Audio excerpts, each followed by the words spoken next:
ফেরা আসুন, আবার ফিরে আসুন, আল্লাহকে ভয় করেন, তৃতীয় কাউকে ভয় করবেন না, দুনিয়ার লোভ লালসায় পড়ে যাবেন না।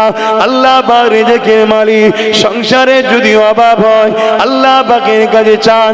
মনে রাখবেন, জালিম শাসকদেরই লক্ষণ হলো একটা, মানুষগুলোকে প্রজাগুলোকে গরিব বানানো।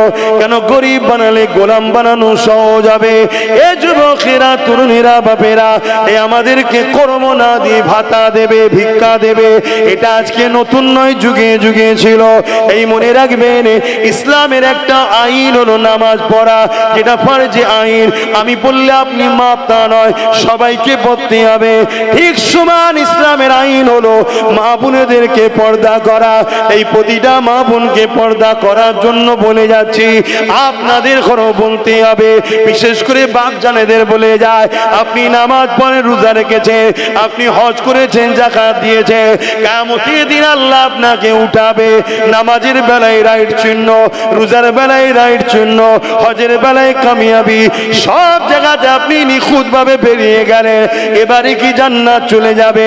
আল্লাহ বলবে না, যাওয়া হবে না। এবারে বলো, তোমার স্ত্রী পর্দা করেছিল কিনা? ওই জায়গায় যদি আপনি বলে, আল্লাহ এটা ওকে জিজ্ঞাসা করেন, আমার আল্লাহ বলবে না না না না, ওর অভিভাবক গার্জেন তুমি ছিলে, তুমি কেন কৈফিয়ত দেবে না? তোমার স্ত্রী পর্দা করেছিল কি বলো? যদি স্ত্রী পর্দা করে থাকে, স্ত্রী শরিয়াত চলে থাকে, এই জায়গাতেও ধরুন পাস করে গেলে, আল্লাহ এবারে যায়, আল্লাহ বলবে না না না, বলো তোমার কন্যা সন্তান পর্দা করেছিল কিনা, সে দিন অনুযায়ী ছিল কিনা, তার বিষয়ে তুমি জানাও। এ যুবকেরা, আমাদের সমাজে একটা কথা আছে, পুরুষদের থেকে নারীরা নাকি বাপকে বেশি ভালোবাসে। এই কথাটা অস্বীকার করা যাবে না, অতি সত্য কথা। কন্যা সন্তানরা বাপকে বেশি ভালোবাসে, কিন্তু মনে রাখবেন, আজকের দিনেতে বাপেরা যদি জাহান্নামে যায়, 100-র মধ্যে 99টা বাপ কন্যার জন্য জাহান্নামে যাবে। শুনছেন তো নাকি? আল্লাহ নবী সাহাবাদিগকে বললেন, বাবারা, দ্বিতীয় কারণ হলো আমার উম্মতিরা মার খাবে। তাদের অন্তরেতে লোভ লালসা দুনিয়ার এসে যাবে। এই দুনিয়ার লোভ লালসায় তারা এমন করে দুনিয়াদার হয়ে যাবে, এই জন্যে তারা লাঞ্ছিত, অপমানিত হবে। আল্লাহ নবী জানিয়ে দিলেন, যেমন একটা পাত্রে খাবার দিলে ক্ষুধার্ত পশুগুলো ওই খাবারের উপরে ঝাঁপিয়ে পড়ে, একটা সময় আসবে আমার উম্মতিদের উপরে জালিমরা ঝাঁপিয়ে পড়বে। আমরা সোশ্যাল মিডিয়ায় দেখতে পাচ্ছি, এক দল ভিড় এসে মুসলমান গুলোকে ধারালো অস্ত্র দিয়ে টুকরো টুকরো টুকরো টুকরো করে কাটতেছে, তাদেরকে বিভিন্ন ভাবে ঝাঁপিয়ে পড়ে মেরে দিতে লেগেছে। আল্লাহ নবীর হাদিস অক্ষরে অক্ষরে মিলে যাচ্ছে। আর সত্যি আমরা আল্লাহর ভয় ছেড়ে দিয়ে দুনিয়ার জালিম শাসকদের ভয় করছি। কেউ জালিম কেন্দ্র সরকারকে ভয় করে, কেউ আবার এই সরকারকে ভয় করে। সবাই দুনিয়ার জালিমদের ভয় শুরু করেছে, কিন্তু আল্লাহকে ভয় করা বন্ধ করে দিয়েছে। দ্বিতীয় নম্বর হলো, আমরা দুনিয়াদার লোভ লালসায় পড়ে গেছি। এই লোভ লালসায় পড়ে যাওয়ার জন্য আজকে ক্ষুধার্ত পশুর মতো আমাদের ওপরে ভিড় ঝাঁপিয়ে পড়ছে। নবীর কথা মিলছে না মেলে না? একটু একই না বলেন না? তাহলে এ থেকে উপায় কি? এ থেকে পরিত্রাণটা কি? এ থেকে পরিত্রাণ ওই একটাই, যে কারণে মার খাচ্ছ কারণ ছাড়তে হবে। ভয় কাউকে করলে হবে না। ও কেন্দ্র সরকার মুদি আছে তো কি হয়েছে? মানুষ তো নাকি সারা জীবন বেঁচে থাকবে, একবার মরণ আছে না? না, তারও দুটো হাত, তোমারও দুটো হাত। সে নয় ক্ষমতার আসনে বসে আছে, মানুষ তো। তুমি যখন অন্যায় করো না তো ভয় করবে কেন? তাহলে ভয় একমাত্র আল্লাহকে করতে হবে। দ্বিতীয় নম্বর, লোভ লালসা ছাড়তে হবে। আর লোভ লালসার কথা বললে বাপ, আমরা মোল্লা মলি সাহেবরাই তো এখন নম্বর 1-এ চলে গেছি লোভ লালসায়। অনেকে আমার ওয়াজে আবার কষ্ট পায়, কিন্তু সবাই নয়। আব্বাস খারাপ বলে সবাই কি খারাপ? অনেক ভালো ভালো উলামারা আছে, ভালো ভালো ইমাম আছে, নামাজি মুত্তাকি অনেক আলেম রয়েছে, অস্বীকার করছি। তবে কিন্তু বাপ এই ধ্বংসের পিছনে আমাদের উলামাদেরও একটা হাত আছে, আছে না? না বাবেরা, নওজওয়ানেরা, ইসলাম কাকে বলে সেটাই তো বুঝলাম না। আল্লাহ পাক কোরআনের মধ্যে জানিয়ে দিলেন, কুনতুম খায়রা উম্মাতিন উখরিজাত লিন-নাসি তা'মুরুনা বিল মারুফ ওয়া তানহাউনা আনিল মুনকার। অন্যায় মিটিয়ে দাও, ন্যায়কে প্রতিষ্ঠিত করো, এর নাম হলো ইসলাম। এ যুবকেরা, তরুণেরা, বাবেরা, আল্লাহ নবী জানিয়ে দিলে অন্যায় দেখলে হাত দিয়ে রোখো। হাতে যদি ক্ষমতা না থাকে অন্যায় বিরুদ্ধে তুমি মুখ দিয়ে প্রতিবাদ করো। যদি মুখে ক্ষমতা না থাকে এ দুনিয়ার মানুষেরা অন্যায়কে ঘৃণা করে তা থেকে দূরে সরে যাও। কিন্তু বড় দুঃখের বিষয়, এই 3 নম্বরটা হলো বড় দুর্বল ইমানের পরিচয়। কিন্তু এই 3টের মধ্যে কোনোটা যদি বৈশিষ্ট্য না থাকে, আল্লাহ নবী বললেন তার মধ্যে ঈমান বলে কিছু নাই। তাহলে অন্যায় দেখলে হাত দিয়ে রোখো, হাতে যদি ক্ষমতা না থাকে মুখ দিয়ে বলো, মুখেও যদি না পারো অন্তর থেকে ঘৃণা করো। যদি এই 3টের মধ্যে কোনো নমুনা তোমার মধ্যে আমার মধ্যে না পাওয়া যায়, রাসূল বললেন তার মধ্যে ঈমান নাই। তাহলে কেন্দ্র সরকার যে সংবিধান বিরোধী কালা কানুন করছে, এটা নাই করেছে না অন্যায় করেছে? তাহলে ইমানদারের কাজ কি হবে? হাত দিয়ে রুখতে হবে। হাতে ক্ষমতা নেই, আমরা কি শাসক নাকি? তো ক্ষমতা নেই। তাহলে 2 নম্বর, মুখ দিয়ে প্রতিবাদ করতে হবে, ঠিক না বেটি? যদি মুখেও প্রতিবাদ করার ক্ষমতা না থাকে, 3 নম্বর, অন্তর থেকে ঘৃণা করতে হবে। যদি ঘৃণা না থাকে তাহলে এই 3টের মধ্যে কোনোটা যদি না থাকে তার মধ্যে ঈমান, জোরে বলুন, নাই। তো যে কোনো অন্যায় তার প্রতিবাদ করার নাম ঈমান, তাই তো নাকি? তাহলে ইসলাম কি? ইসলাম কি শুধু দাড়ি টুপি নামাজ রোজার নাম? ইসলাম তো দাঁড়িয়ে আছে দুটো পাট্টির উপরে। ট্রেন দেখেছেন না, দুটো পাট্টির উপর দিয়ে যায়? তাই ইসলাম নামক গাড়িটাও দুটো পাট্টির উপর দিয়ে যাচ্ছে। একটা পাট্টি হলো অন্যায় মিটাও, দ্বিতীয় পাট্টিটার নাম হলো ন্যায় প্রতিষ্ঠিত করো। আমার রাসূল কি করেছিলেন? যত নবীরা এসেছেন দুটো কাজ করেছে। এখানে উলামারা রয়েছেন, ইমাম সাহেবরা রয়েছেন, অবশ্যই তেনারা আলেম, ভুল হলে ধরিয়ে দেবেন, কোনো অসুবিধা নেই। আপনারা পীরের আওলাদ বলে মানেন তো নাকি? তাহলে পীরের আওলাদ ভুল করলে, ভুল করে জাহান্নামে যাক, এটা চান নাকি আপনারা? তাকে ধরানো দরকার আছে না নাই? কিন্তু সেটা ধরানোর মধ্যে একটা ভালোবাসা যেন থাকে, হিংসা না হয়, রাগ না হয়। তাহলে আবার দুঃখ লাগবে যে মানুষ মাত্র ভুল হতে পারে, তুই রাগ মিটাচ্ছিস কেন? ঠিক না? এই কানে পোকা ঢুকে যাচ্ছে, নাকে পোকা ঢুকে যাচ্ছে, কি ওয়াজ হবে? এইগুলো সব বুঝতে হয়। এজন্য উচিত এই দূর থেকে হ্যালোজিন মারা। কেন? এখন তো পোকা থাকবে, আলো থাকলে তো পোকা আসবে। তাই কি ওয়াজ করবো আমি এইভাবে? হ্যাঁ, আবার একটা পোকা আছে সে লাগার পরে আবার চুলকাবে। আবার একটা পোকা আছে চোখে ঢুকলে হু করে জ্বলবে। কত আল্লাহর সৃষ্টি কত ধরনের। তবে আমি একটা খুশি সংবাদ এখানে দেবো, যদি ইমানদার হও সুবহানাল্লাহ খুব জোরে বলতে হবে। বলবো তো নাকি? আহা, আমার নবীর গায়ে কোনো পোকা মশা মাছি বসতো না। জোরে বলুন, আরো জোরে বলো। আল্লাহু আকবার, আল্লাহু আকবার।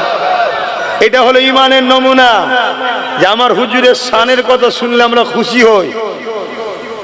কেন? আমরা তিনাকে ভালোবাসি, তাই তো নাকি? হ্যাঁ, এটা ইমানের বৈশিষ্ট্যের মধ্যে একটা বৈশিষ্ট্য। তো ভাইরা আমার, কি কথা বলছিলাম? অন্যায় দেখলে হাত দিয়ে রুখতে হবে, তাই তো নাকি? গত 10 বছর ধরে আব্বাস সিদ্দিকী বলছে ওয়াকফ যাচ্ছে, বলছে না? বলেন, বলুন। আজকে আমার কথা মিলছে তো? হ্যাঁ, আমি গত 10 বছর ধরে বলছি তোদের মসজিদ তোদের থাকবে না, মসজিদে ঢুকবি AK-47 লে দাঁড়িয়ে থাকবে, ঢুকতে দেবে না। কবরস্থানে কবর দিতে পারবে না, মা বাপদের ঘরে পুড়াতে হবে। আমি আজকেও কিন্তু ওই জায়গাতেই দাঁড়িয়ে আছি, মসজিদে ঢুকতে পারবে না, কবরস্থানে কবর দিতে পারবে না।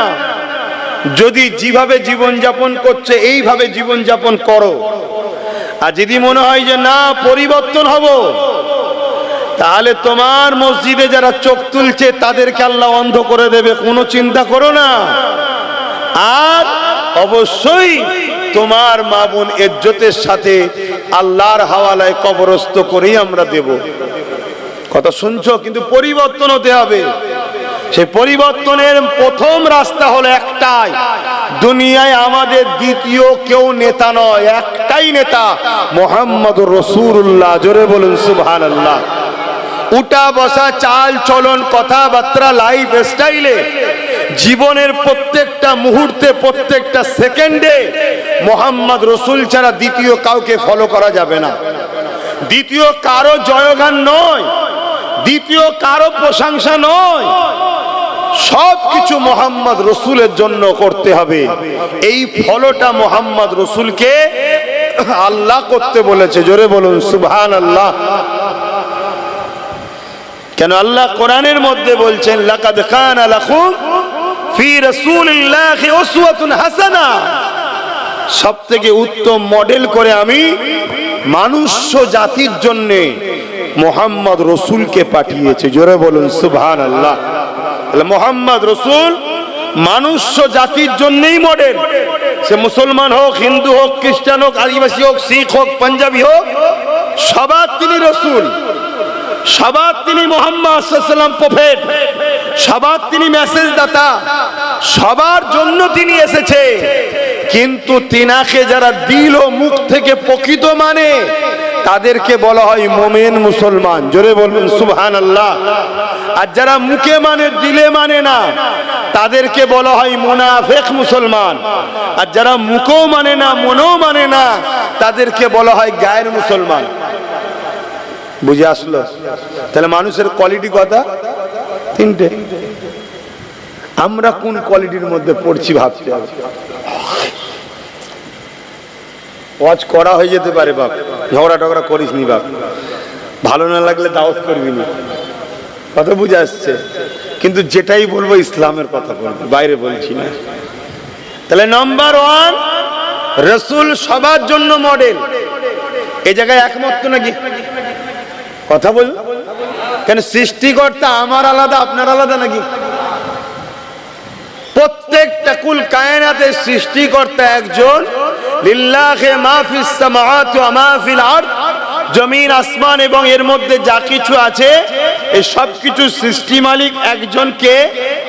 আমি সবাইকে জিজ্ঞেস করেছি তো, আল্লাহ বলতেও কষ্ট হচ্ছে, তাহলে শাহাদাত আগুন তুলে জবান খুলে বলুন কে, আরো জোরে বলুন কে? আল্লাহু আকবার। তিনি সব থেকে বড়। এই যে আল্লাহ বলাচ্ছি, ভাববেন যে কি হবে, বলাতে কি আছে জানি। ওরে বোকা, একবার আল্লাহ বললে 40টা নেকি হয়। জোরে বলুন সুবহানাল্লাহ। এসেছিস যখন যতটুকু ভালো করতে পারিস চেষ্টা করছি, বাকি তো সবসময় খাতা বন্ধ, ভালো কাজ আর হচ্ছে কই? তাহলে 1 নম্বর, তিনি সবকিছুর মালিক। তিনি আমার রাসূলকে আমাদের জন্য মডেল করে পাঠালেন। সবাইকে মডেল, সবার জন্য। যারা মুখ ও দিল থেকে মানে তাদেরকে বলা হয় মুমিন মুসলমান। তারা বেহিসাব এবং হিসাব দিয়ে ভুল যদি হয়েও যায় আল্লাহর জান্নাতে যাবে। জোরে বলুন সুবহানাল্লাহ। দ্বিতীয় নম্বর হলো মুখে মানে, যে নবী মানি, দিল থেকে মানে না। কেন মানি? মুখে বলে মুসলমানদের মধ্যে ঢুকে আস্তে আস্তে মুসলমানদের মধ্যে হাজারো দল তৈরি করতে হবে। টুকরো টুকরো টুকরো টুকরো করে দাও মুসলমানকে, এক কাট্টার না হয়ে থাকে। এ গ্রুপ, সে গ্রুপ, ওই গ্রুপ, এর লোক, ওর লোক, সে তার লোক, হয় না? হয় না? এটা হলো মুনাফিকদের ঘরে ঢুকানো হয়। যাতে গ্রুপ তৈরি কর, একসাথে না হয়ে যায়। কেন একসাথে হয়ে গেলে 313 জনে যদি এই জোর হয়, খাজা মঈনুদ্দিন আজমিরি একা যদি এই জোর হয়, তাহলে এ বেটাগুলো যদি এক হয়ে যায় তাহলে এদের রুখবো কি করে? কথা বুঝছেন তো নাকি? এর জন্য ঢুকানো হয়। তারা মুখে বলে নবী মানি, দিলে মানে না। চিনবেন কি করে? চিনার নমুনা হলো এটা, নামাজ, রোজা, দাড়ি, টুপি, হজ, যাকাত, দান, খায়রাত সব বিষয় করে, সব বিষয়ে আলোচনাও করে, নবীর শান, মর্যাদা, আদব করে না, আর আলোচনা করতেও চাই না। ওলি আউলিয়া যারা নবীর সঙ্গে জোরে, নবীর আশিক যারা, তাদের আলোচনা করে না আর তাদেরকে ভালোবাসতে চায়ও না।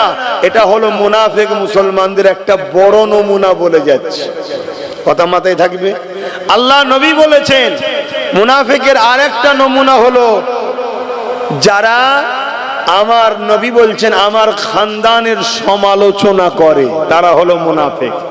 আর মুমিনের বৈশিষ্ট্য হলো, রাসূল বলছেন যারা আমার খানদানের সমালোচনা বলুন করবে না। হ্যাঁ, মুনাফিকের আরো নমুনা আছে, মুখে এক অন্তরে এক, কথা বলে, মিথ্যা বলে, ওয়াদা খিলাফ করে, এগুলো সব নমুনা।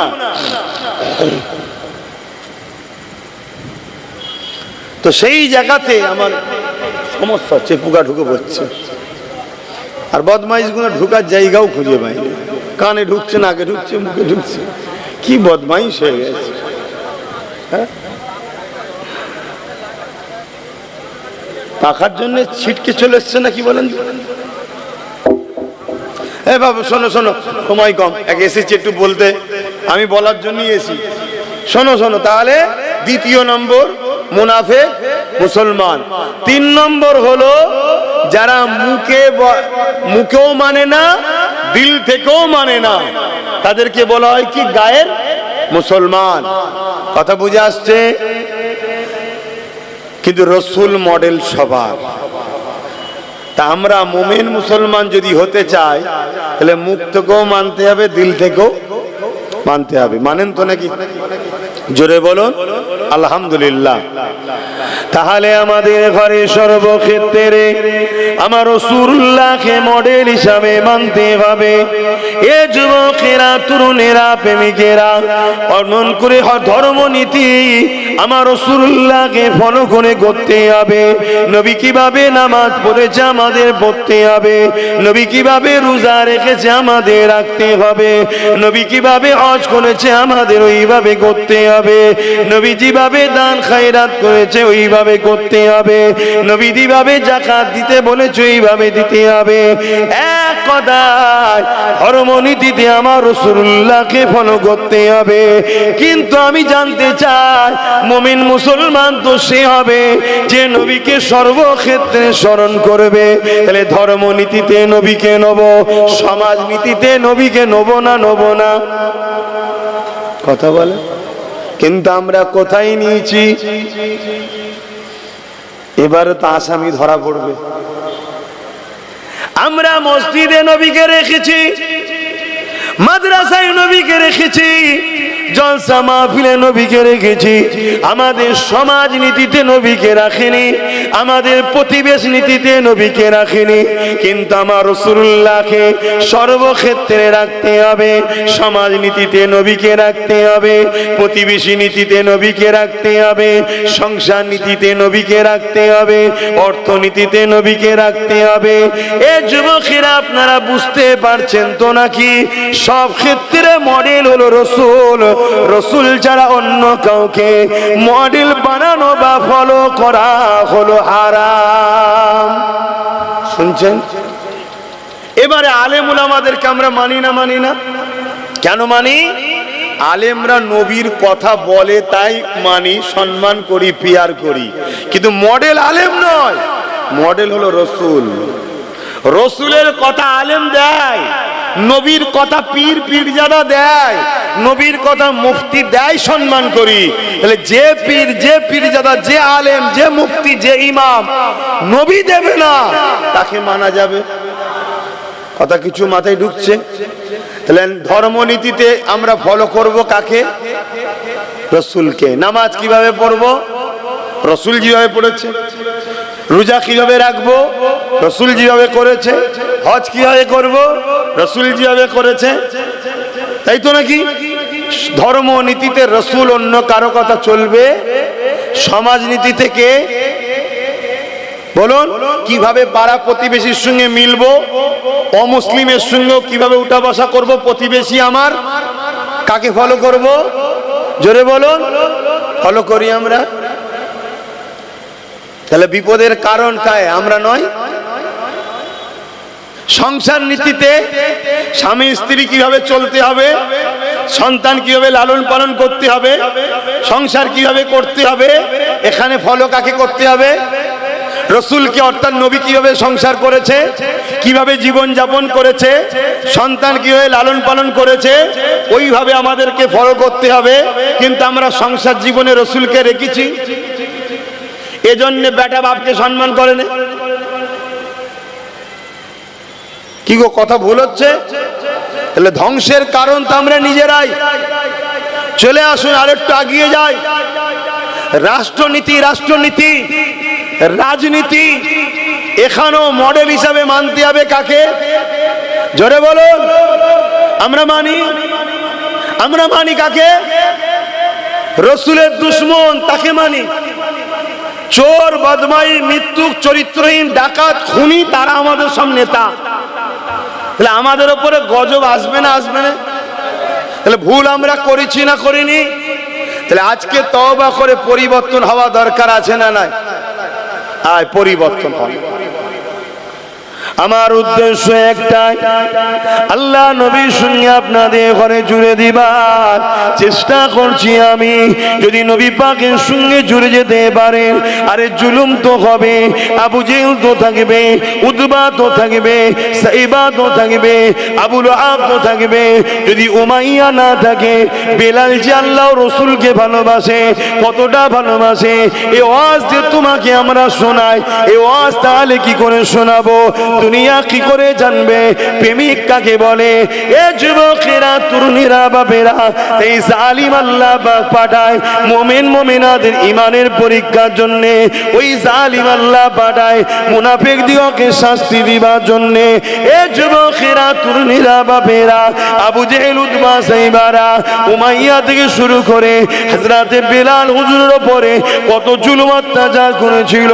হযরতে বেলাল হুজুরকে এমন করে পায়ে দড়ি বেঁধে, কোমরে দড়ি বেঁধে মক্কার বাজারে নিয়ে এসে সবার সামনে জুলুম শুরু করে দিল।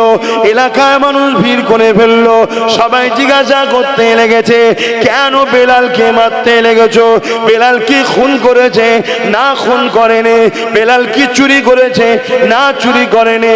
বেলাল কি মারপিট করেছে? না, মারপিট করেনি। তাহলে কেন মারো? সবাই জিজ্ঞাসা করে।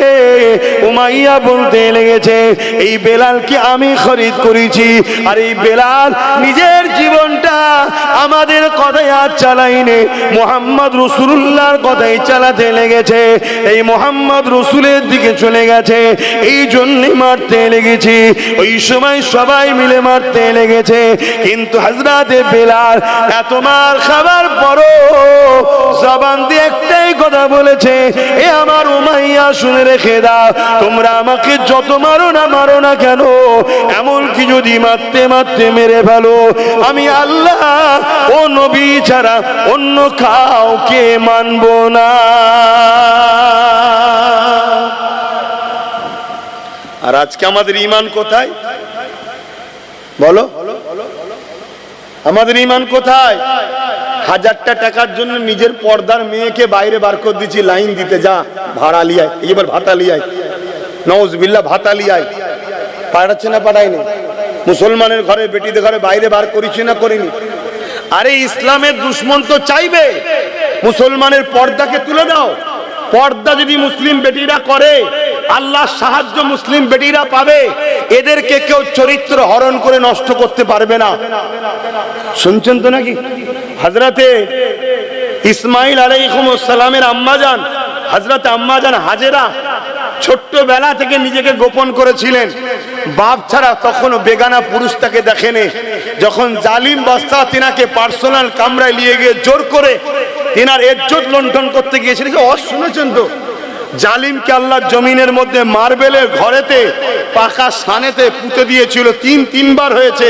লাস্টে আম্মা হাজেরার কাছে ক্ষমা চেয়েছে। জানেন না? জানেন না কেন? আম্মা হাজেরার বেলায় হলো, তোমার ঘরের মেয়ের বেলায় হচ্ছে না কেন?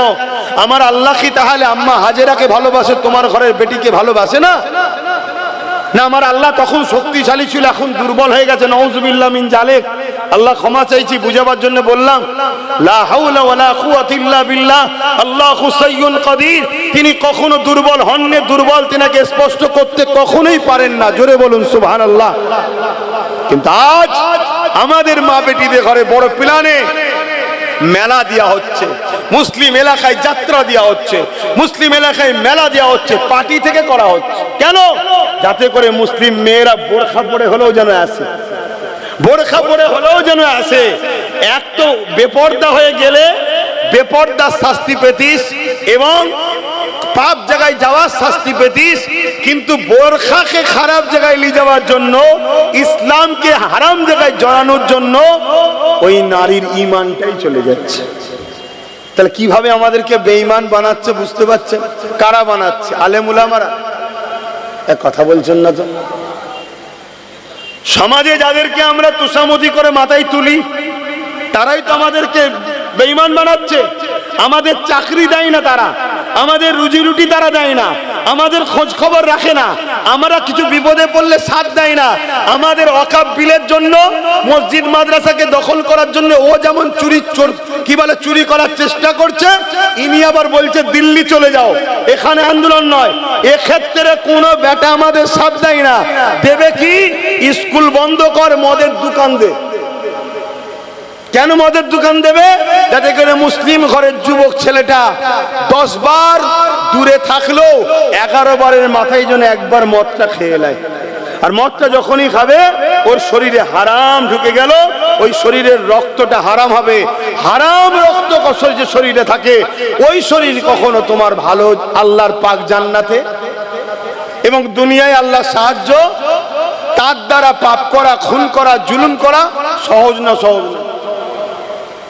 একটা নারী একটা মুসলিম ছেলেকে খারাপ করার জন্য উঠে পড়ে লেগেছে। এসব তো ইতিহাসও আপনারা পড়বেন না, এটা নতুন নয়, যুগ যুগ ধরে চলে আসছে।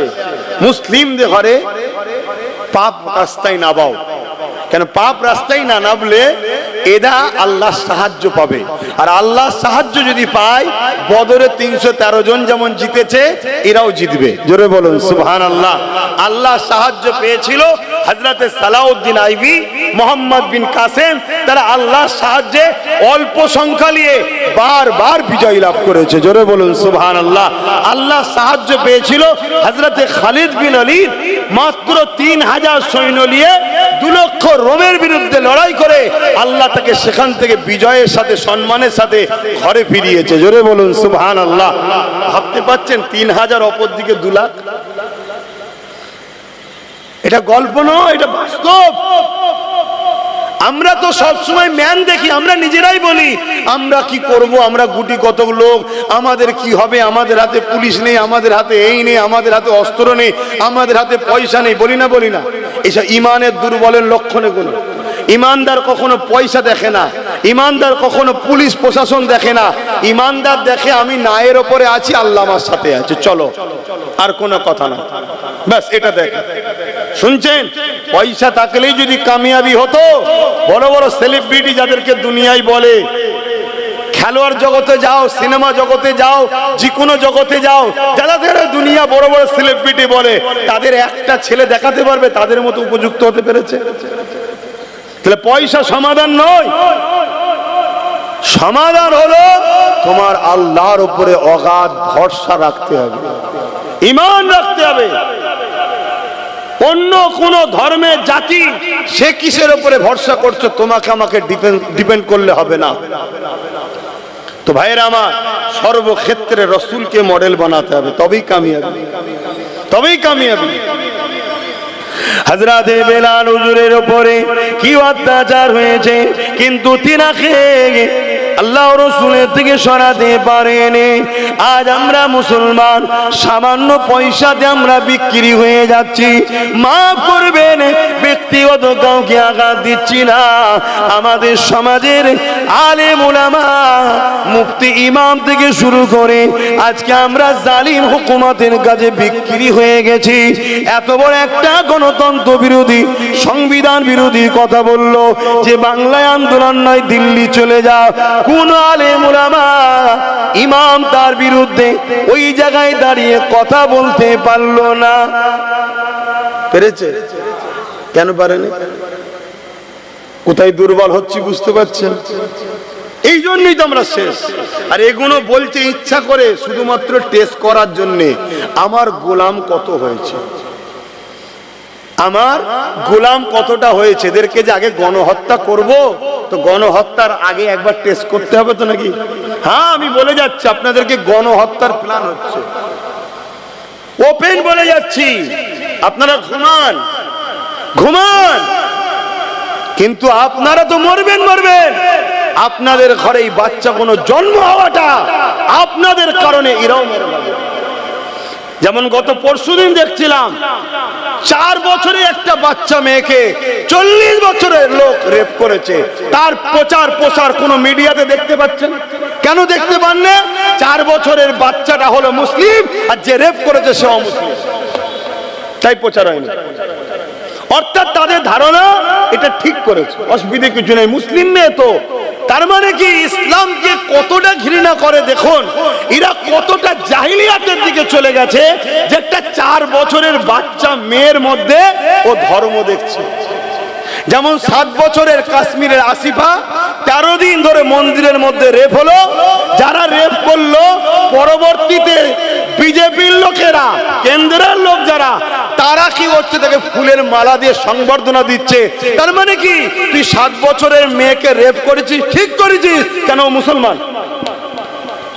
আর তাদের পিছনে আমার কম ছুটে বেড়ায়, তাদেরকে আমার কম সাপোর্ট করে, তাদেরকে নিয়ে আমার কম মাথায় তুলে হই হই করে।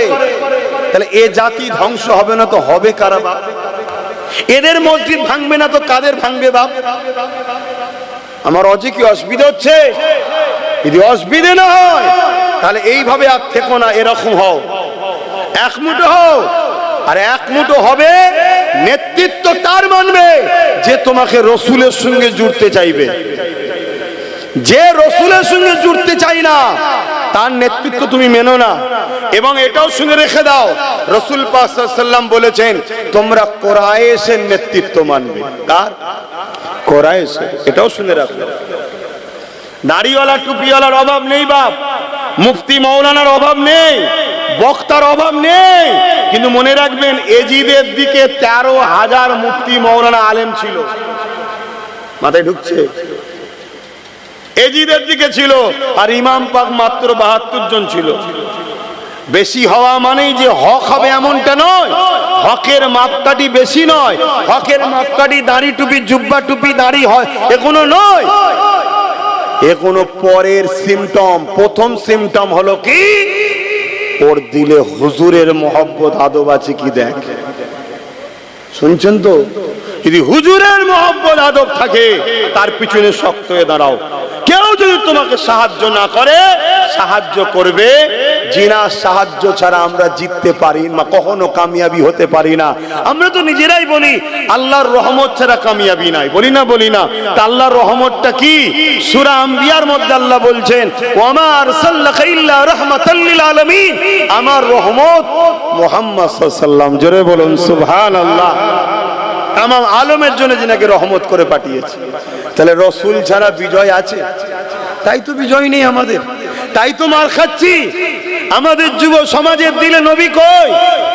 আমাদের যুবকরা জানে ওদের লিডারটা কে? ওরা সামান্য একটু কারো ক্ষমতা দেখলে তার পিছনে ছোটে, যে ক্ষমতার সঙ্গে একটু গা ভিসিয়ে চলতে হয়। তো ক্ষমতার সঙ্গে যদি গা ভেসিয়ে চলতে হয় তো মুহাম্মদ রসুলের ক্ষমতা জানো? মোহাম্মদ রসুলের ক্ষমতা কি? মোহাম্মদ রসুলের ইশারায় চাঁদটাও দুটুকরো হয়েছে, জোরে বলুন সুবহানাল্লাহ। মোহাম্মদ রসুলের ক্ষমতা কি? মোহাম্মদ রসুলের ইশারাতে সূর্য পর্যন্ত দুপারা ফিরে এসেছে। আপনি বলবেন সেদিন ছিল এখনো নেই, না বন্ধু, মোহাম্মদ রসুলের ক্ষমতাটা কি শোনো।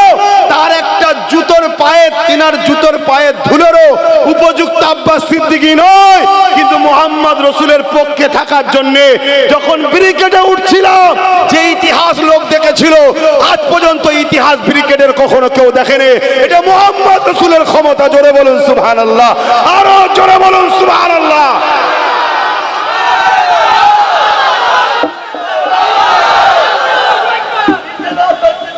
মোহাম্মদ রসুলের ক্ষমতা জানো নাকি? মোহাম্মদ রসুলের একটা গোলাম, একটা গোলাম এই বাংলায় কি কেন্দ্রকে রাজ্য উভয় সরকারের ঘুমকে হারাম করে দিয়েছে, নাম তার নওশাদ সিদ্দিকী। একটা গোলাম। শুনছেন তো নাকি? কষ্ট হলো নাকি কথা শুনে? আরে বাস্তব কথাটা শোনো। তুমি কার পিছনে ছুটছো? তুমি কোন মুসলমানকে কম্পেয়ার করছো? হজ হাউসের মধ্যে মদের বোতল পাওয়া যাচ্ছে, যেখানে মদ থাকে সেখানে নারী জাইনের কি মানে আছে? সেখানে তুমি এহরাম বেঁধে হজ করতে যাচ্ছ? তাহলে তোমার হজটাকে, এত পবিত্রতা জিনিসটাকে রাজ্য সরকার কিভাবে তুচ্ছ করছে বুঝতে পারছো না? কথা মাথায় ঢুকছে? আমার কথায় আপনারা বেজার হচ্ছেন কেন? আমার মুসলমানের মধ্যে কিছু মুসলমান আছে কেন্দ্র সরকারের বিরুদ্ধে বলো, রাজ্যের বিরুদ্ধে বলা, তার মানে কি ও মূলত কেন্দ্র সরকারের বিরোধী, রাজ্য সরকারের দালাল। আর আমরা বলবো অন্যায়ের বিরুদ্ধে, সে কেন্দ্র হোক আর রাজ্য হোক আর আমেরিকা হোক আর কি বলে ইসরায়েল হোক, অন্যায় যে করবে সে যদি আমার মায়ের পেটের ভাই নওশাদও যদি অন্যায় করে, তার বিরুদ্ধে আব্বাসকে বলতে হবে, তবেই আব্বাস মোহাম্মদ রসুলের গোলাম হবে। যে আমার ভাই হয়, ও অন্যায় করছে, করুক যে যায় না, অন্যায় অন্যায়। শুনছেন না শোনেন না? তো ভাইরা আমার, এখনো সময় আছে, আমি আবার বলছি এখনো সময় আছে, পরিবর্তন হন, এখন অ্যাক্টিভ হন, একটাই কথা বলুন, আমরা কারো পক্ষে নয়, কারো বিরুদ্ধে নয়, যে আমাদের ভাগিদারি দেবে আমরা তার সাথে আছি। ভাগিদারি ভাড়া নয়, ভাতা নয়, দালালি নয়, পাওনার হিস্সা। শুনছেন তো নাকি? আমার কথায় কষ্ট পেয়েছেন?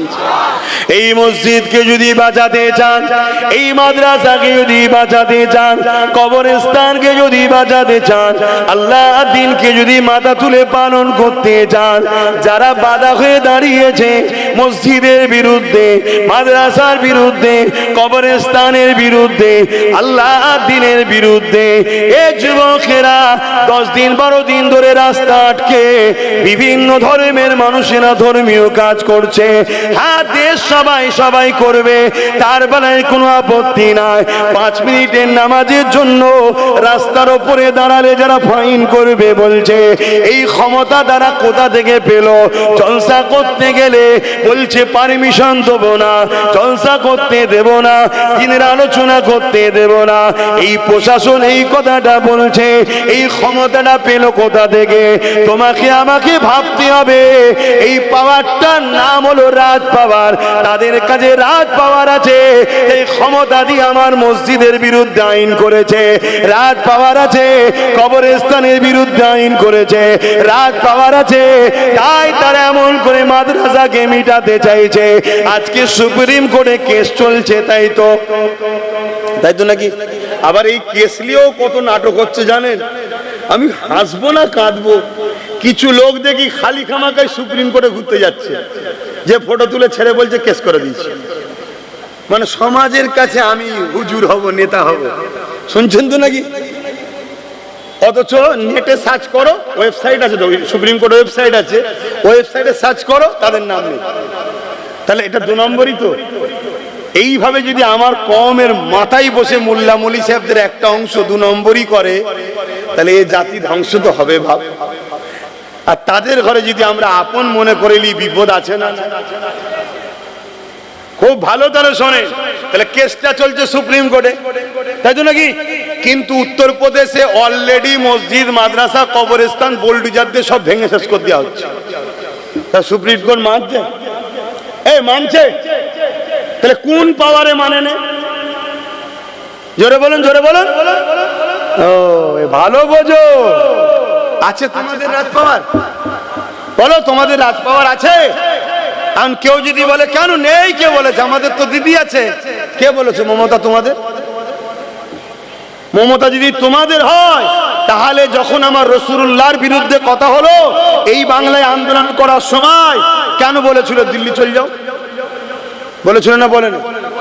মমতা যদি তোমাদের হয় তাহলে ওয়াকফ আন্দোলন এই রাজ্যে হবে বিজেপির বিরুদ্ধে আন্দোলন, তাই তো নাকি? ওয়াকফটা তো বিজেপি আইন করেছে, ওর বিরুদ্ধে আন্দোলন। তুমি যদি সত্যি বিজেপির বিরোধী হও তোমার তো উচিত এদের সাথ দেওয়া, এরা আরো বেশি করে বিরোধী করো, তোমারই তো ফায়দা হবে। না না, আমিও তো চাই মসজিদ মাদ্রাসা শেষ হোক। কেন? বিজেপিও যার ইশারায় চলে, আমিও তার ইশারায় চলি। আমাদের মেন অফিস হলো নাগপুরে। বুঝছো না? বুঝুনি?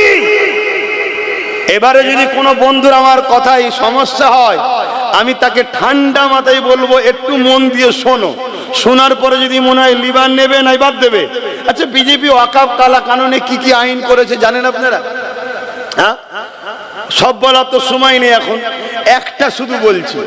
তার মধ্যে একটা আইন করেছে যে ওয়াকফ কমিটির মধ্যে, বোর্ডের মধ্যে অমুসলিমকে রাখতে হবে। তা আমার মসজিদ কমিটি, মাদ্রাসা কমিটি, কবরস্থান কমিটি, ধর্মীয় কমিটিতে অমুসলিম থেকে কি করবে? এটা হলো বিজেপি করতে চাইছে, কেন্দ্র সরকার এটা করতে চাইছে। কথা মাথায় ঢুকছে? এটা ঠিক করছে না অন্যায় করছে? এর বিরুদ্ধে লড়াই দরকার আছে না নাই? লড়াই হচ্ছে, প্রতিবাদ হচ্ছে, সুপ্রিম কোর্টে কেসও হচ্ছে। এমনকি গর্বের সাথে বলছি নওশাদ সিদ্দিকও কেস করেছে, কেস চলছে।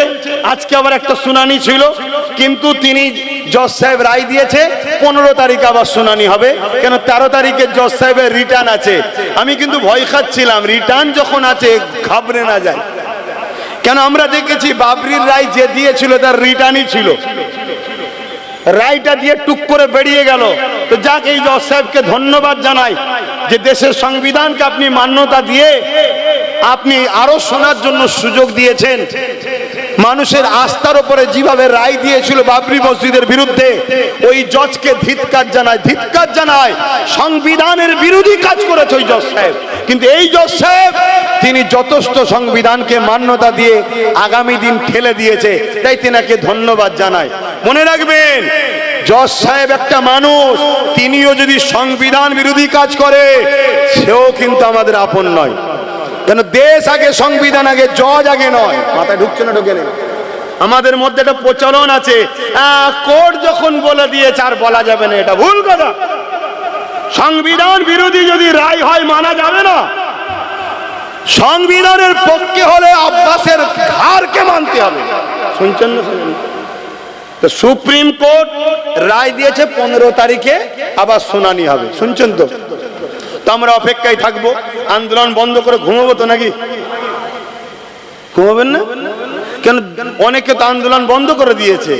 কেন? দিদি বলে দিয়েছে আমি তো বাংলায় করতে দেবো না, কেন আন্দোলন করছিস, তাই বন্ধ করে দিয়েছে, দিয়ে সব ঘুমোচ্ছে। ঘুমালে হবে? আন্দোলন বাড়াতে হবে। আর আহলে সুন্নাত ওয়াল জামাতের ছেলেরা আন্দোলন করতে যাচ্ছে, প্রশাসন গাড়ি ভর্তি লোক নিয়েছে, বন্ধ করে দিচ্ছে। কেন? আমি তো রোডে আন্দোলন করিনি, আমার ছেলেদেরকে বলেছি রোডে নয়। কেন? রোড সবাই যাতায়াত করছে, যারা যাতায়াত করছে তারা কি আইনটা তৈরি করেছে নাকি? আমাদের লড়াই কি হিন্দুদের বিরুদ্ধে, আদিবাসী, সাঁওতাল, বাগদি কোনো মানুষের বিরুদ্ধে না? আমাদের লড়াই কেন্দ্রের জালিম সরকার যে বিল করেছে তার বিরুদ্ধে, ঠিক তো নাকি? কেন? সে বিলটা করেছে এক ধর্মের বিরুদ্ধে, দ্বিতীয় হলো সংবিধান বিরোধী আইন তৈরি করেছে। অতএব আমার দেশের সংবিধানকে যে মানবে না সে দেশের মাথায় বসে আছে, তো কি হয়েছে? তার বিরুদ্ধে আমরা বিরোধী করব, ঠিক না বেঠিক? কেন? দেশ আছে, সংবিধান আগে, দেশের প্রধানমন্ত্রী আগে নয়। প্রধানমন্ত্রী কত এসছে, মরে গেছে, কত চলে গেছে, এ বেটা আছে, কাল চলে যাবে, অন্য কেউ বসবে। কিন্তু দেশ ভারতবর্ষ চলবে ডক্টর বাবা সাহেব আম্বেদকরের লিখে যাওয়া সংবিধান। এই দুটোর বাইরে সে প্রধানমন্ত্রী হোক আর সিএম হোক, জেলার সাহেবই হোক, অন্যায় করলে তার বিরুদ্ধে কথা বলতে হবে। এর নাম হলো ভারতীয়, এর নাম হলো দেশপ্রেমী। বলবেন না? বলবেন না? তাহলে কি আইন করতে চাইছে? অমুসলিমকে ঢুকাতে হবে। মন দিয়ে শোনেন। আচ্ছা বলুন তো ভাই, মুসলমানদের ওয়াকফ সম্পদ আছে, হিন্দু ভাইদের কি কোনো ধর্মীয় সম্পদ নাই? হ্যাঁ আছে, দেবত্ব সম্পদ। এটা হিন্দু ভাইদের বোঝানো দরকার আছে না নাই? আপনাদের ঘরেই বুঝাতে হবে যে ভাই এটা শুধু আমাদের ব্যাপার নয়, এটা সবার ব্যাপার। কেন? আপনারা জানেন 2023-এ আদিবাসীদের জল জঙ্গলের সম্পদকে কেন্দ্র সরকার কিনে নিয়েছে। 2025-এ আমাদের সম্পদের বিরুদ্ধে আইন তৈরি করেছে। তা 2000 এর পরে দেবত্ব সম্পদের উপরে হাত দেবেন, এর কি মানে আছে? অতএব আসুন আমরা সবাই এক হয়ে আন্দোলন করি। এটা সর্বধর্মের মানুষকে বুঝাতে হবে। এবং এই আইনটা সংবিধানের বিরুদ্ধে। কেন? আইনে আছে যে ধর্মের মানুষ সে ধর্মের সম্পদের কমিটির রক্ষণাবেক্ষণ তারা হবে। এটা হচ্ছে আইন। তাই হিন্দু ভাইদের দেবত্ব সম্পত্তির যে কমিটি আছে তার মধ্যে লেখা আছে ও হিন্দু থাকতে পারবে না। ভুল লিখেছে না ঠিক লিখেছে? ঠিকই লিখেছে। তার ধর্মের ব্যাপারে মুসলমান ঢুকে কি করবে? সেখানে সেখানে মন্দিরের ব্যাপার রয়েছে, তার ধর্মীয় কালচারের ব্যাপার রয়েছে, আমরা কি বুঝি? তা তার ধর্মীয় জিনিস সে থাকবে। তাহলে তাদের কমিটিতে লেখা আছে ও হিন্দু থাকতে পারবে না, শুধু হিন্দু যে হবে সে থাকবে। ঠিক তেমন খ্রিস্টানদের সম্পদ আছে, খ্রিস্টানদেরও লেখা আছে খ্রিস্টান ছাড়া অন্য ধর্মের লোক থাকতে পারবে না। প্রত্যেকের এরকম সিস্টেম আছে। ঠিক তেমনই মুসলমানদেরও লেখা আছে মুসলমান ছাড়া অমুসলিম ওয়াকফ বোর্ডে ঢুকতে, জোরে বলুন, পারবে না। এই আইনটাকে বাদ দিয়ে, সংবিধানের এই ধারাটাকে বাদ দিয়ে জোর করে গায়ের জোর সংখ্যাগরিষ্ঠতা দেখিয়ে বিজেপি আইন তৈরি করছে কি ওর মধ্যে অমুসলিম ঢুকবে ওয়াকফের মধ্যে, বাকি সব ধর্মের যা আছে থাকবে, শুধু মুসলমানদেরটাই ঢুকবে। কথা বুঝছেন তো নাকি? এটা অন্যায় করছে না করেনি? একটু সাড়া দেবেন তাড়াতাড়ি। অন্যায় করছে, তাহলে এই অন্যায়ের বিরুদ্ধে কেস চলছে। সুপ্রিম কোর্টের জজ সাহেব যথাযথ প্রশ্ন করেছে কি তোমরা আজকে ওয়াকফে অমুসলিম ঢুকাচ্ছ, তাহলে অন্য সম্পদে মুসলমান ঢুকাবে তো? সুপ্রিম কোর্ট জিজ্ঞেস করেছে। চড় খেয়েছে আইনের, চড় খেয়েছে কেন্দ্র সরকার, আইনের চড় খেয়ে মুখ ভুতা করে পালিয়ে গেছে। কথা বুঝে আসছে তো? সেই জায়গাতে এটা অন্যায়, এর জন্য আন্দোলন আরো অনেক ভয়ানক ভয়ানক করেছে। কিন্তু আমি আপনাদেরকে একটা তথ্য দেবো আজকে, বলবো না? থাকবে? কষ্ট হবে না তো কারো? তাহলে কেন্দ্র সরকার অমুসলিমকে ঢুকাবার জন্য আইন করেছে, সুপ্রিম কোর্ট সেটাকে রুখে দিয়েছে। এখনো কি ঢুকাতে পেরেছে? জোরে বলেন। পারেনি। কিন্তু পশ্চিম বাংলা সরকার 2024-এ পশ্চিম বাংলা ওয়াকফ বোর্ডে দুটো অমুসলিমকে ঢুকিয়ে দিয়েছে। তাহলে কে এক কাঠি বাড়া? আমরা নবী ছেড়ে কত ঠকছি, বুঝতে পেরেছো? এই জায়গায় নবীর কি কথা আছে বা শুনতে হবে। নবী বলছেন প্রকাশ্য দুশ্মনের কাছে আমার উম্মত হারবে না, আমার উম্মত প্রকাশ্য দুশ্মনের কাছে বিজয় লাভ করবে। জোরে বলুন সুবহানাল্লাহ। আমার ভয় হয় আমার উম্মতকে বন্ধু সেজে পিছন থেকে ছুরি মারবে ধোঁকাবাজ মুনাফিকরা, আমার উম্মতকে শেষ করবে। তার প্রমাণ দেখুন, প্রকাশ্য দুশ্মনী করতে গেছে, কেস চলছে, বিশাল লড়াই পুরো দেশ জুড়ে চলছে। আর দেখুন ঘুমটা দিয়ে চুপি চুপি ঢুকিয়ে দিচ্ছে দুজনকে। শুনছেন তো নাকি? কষ্ট হলো, মনে কষ্ট হলো। যদি তোমার কাছে মসজিদ মাদ্রাসা আগে হয় তাহলে আব্বাস সিদ্দিকীর কথা কষ্ট হবে না। কারণ আমার ওয়াকফ বোর্ডে কেন মুসলিমকে রাজ্য সরকার ঢুকালো এর কৈফিয়ত নেওয়ার দরকার আছে না নাই? তো এত আন্দোলন হচ্ছে ওয়াকফ বাঁচাও, ওয়াকফ বাঁচাও, কখনো কারো মুখ থেকে শুনেছো যে এই দুজনকে কেন ঢুকানো হলো? জবাব দাও। তাহলে এরা আন্দোলন করছে এর পক্ষে ওর বিরুদ্ধে, এরা মোটেও আল্লাহর জন্য আন্দোলন করেনি, এরা এর দালালি করছে, ওর বিরোধী করছে। কেন এর দালালি করছে? এ ওয়াকফ থেকে কিছু কিছু দেয়, তুইও খা আমি খাই, তুই খা আমি খাই, গরিব যেন না পায়। অ্যাকচুয়ালি ওয়াকফটা তো গরিবদের। শুনছেন না? শোনেন না? এই যে আপনাদের পাশে পীর আব্বাস আলী গোরাচাঁদ হুজুরের মাজার হাড়ুয়ায়, 900 বিঘে জায়গা, তার মধ্যে মাত্র আছে 3.25 বিঘে, 3 বিঘেও নয়, আমি রাউন্ড ফিগারে 3 বিঘেই ধরছি। তাহলে 900 থেকে 3 বিঘে থাকলে বাকি কত বিঘে হারিয়েছে? 900 বিঘে থেকে চাচা 9 বিঘে নয় আব্বা, 900 বিঘে থেকে 3 বিঘে আছে 897 বিঘে। এই পশ্চিম বাংলা সরকারের নেতা মন্ত্রী আমলা চামলারা সব ঝেড়ে খাচ্ছে। তাহলে এরা কি ওয়াকফের বিরুদ্ধে? এই ওয়াকফ কালাকানুনের বিরুদ্ধে এরা মনে হচ্ছে? মাথায় ঢুকছে না ঢোকে নে? আব্বাস সিদ্দিকীর জলসা কেন রুকা হয় বুঝতে পারছেন? হ্যাঁ, আমার জলসা রুকা হয় এই কারণে যে এ তো শুধু কেন্দ্রের বিরুদ্ধে বলবে না, এ তো আমার দুর্নীতিটাও বলবে। অতএব ওকে রোখো, ওকে আসতে দিও না, ওকে আটকাও, ও জলসা করতে দিও না।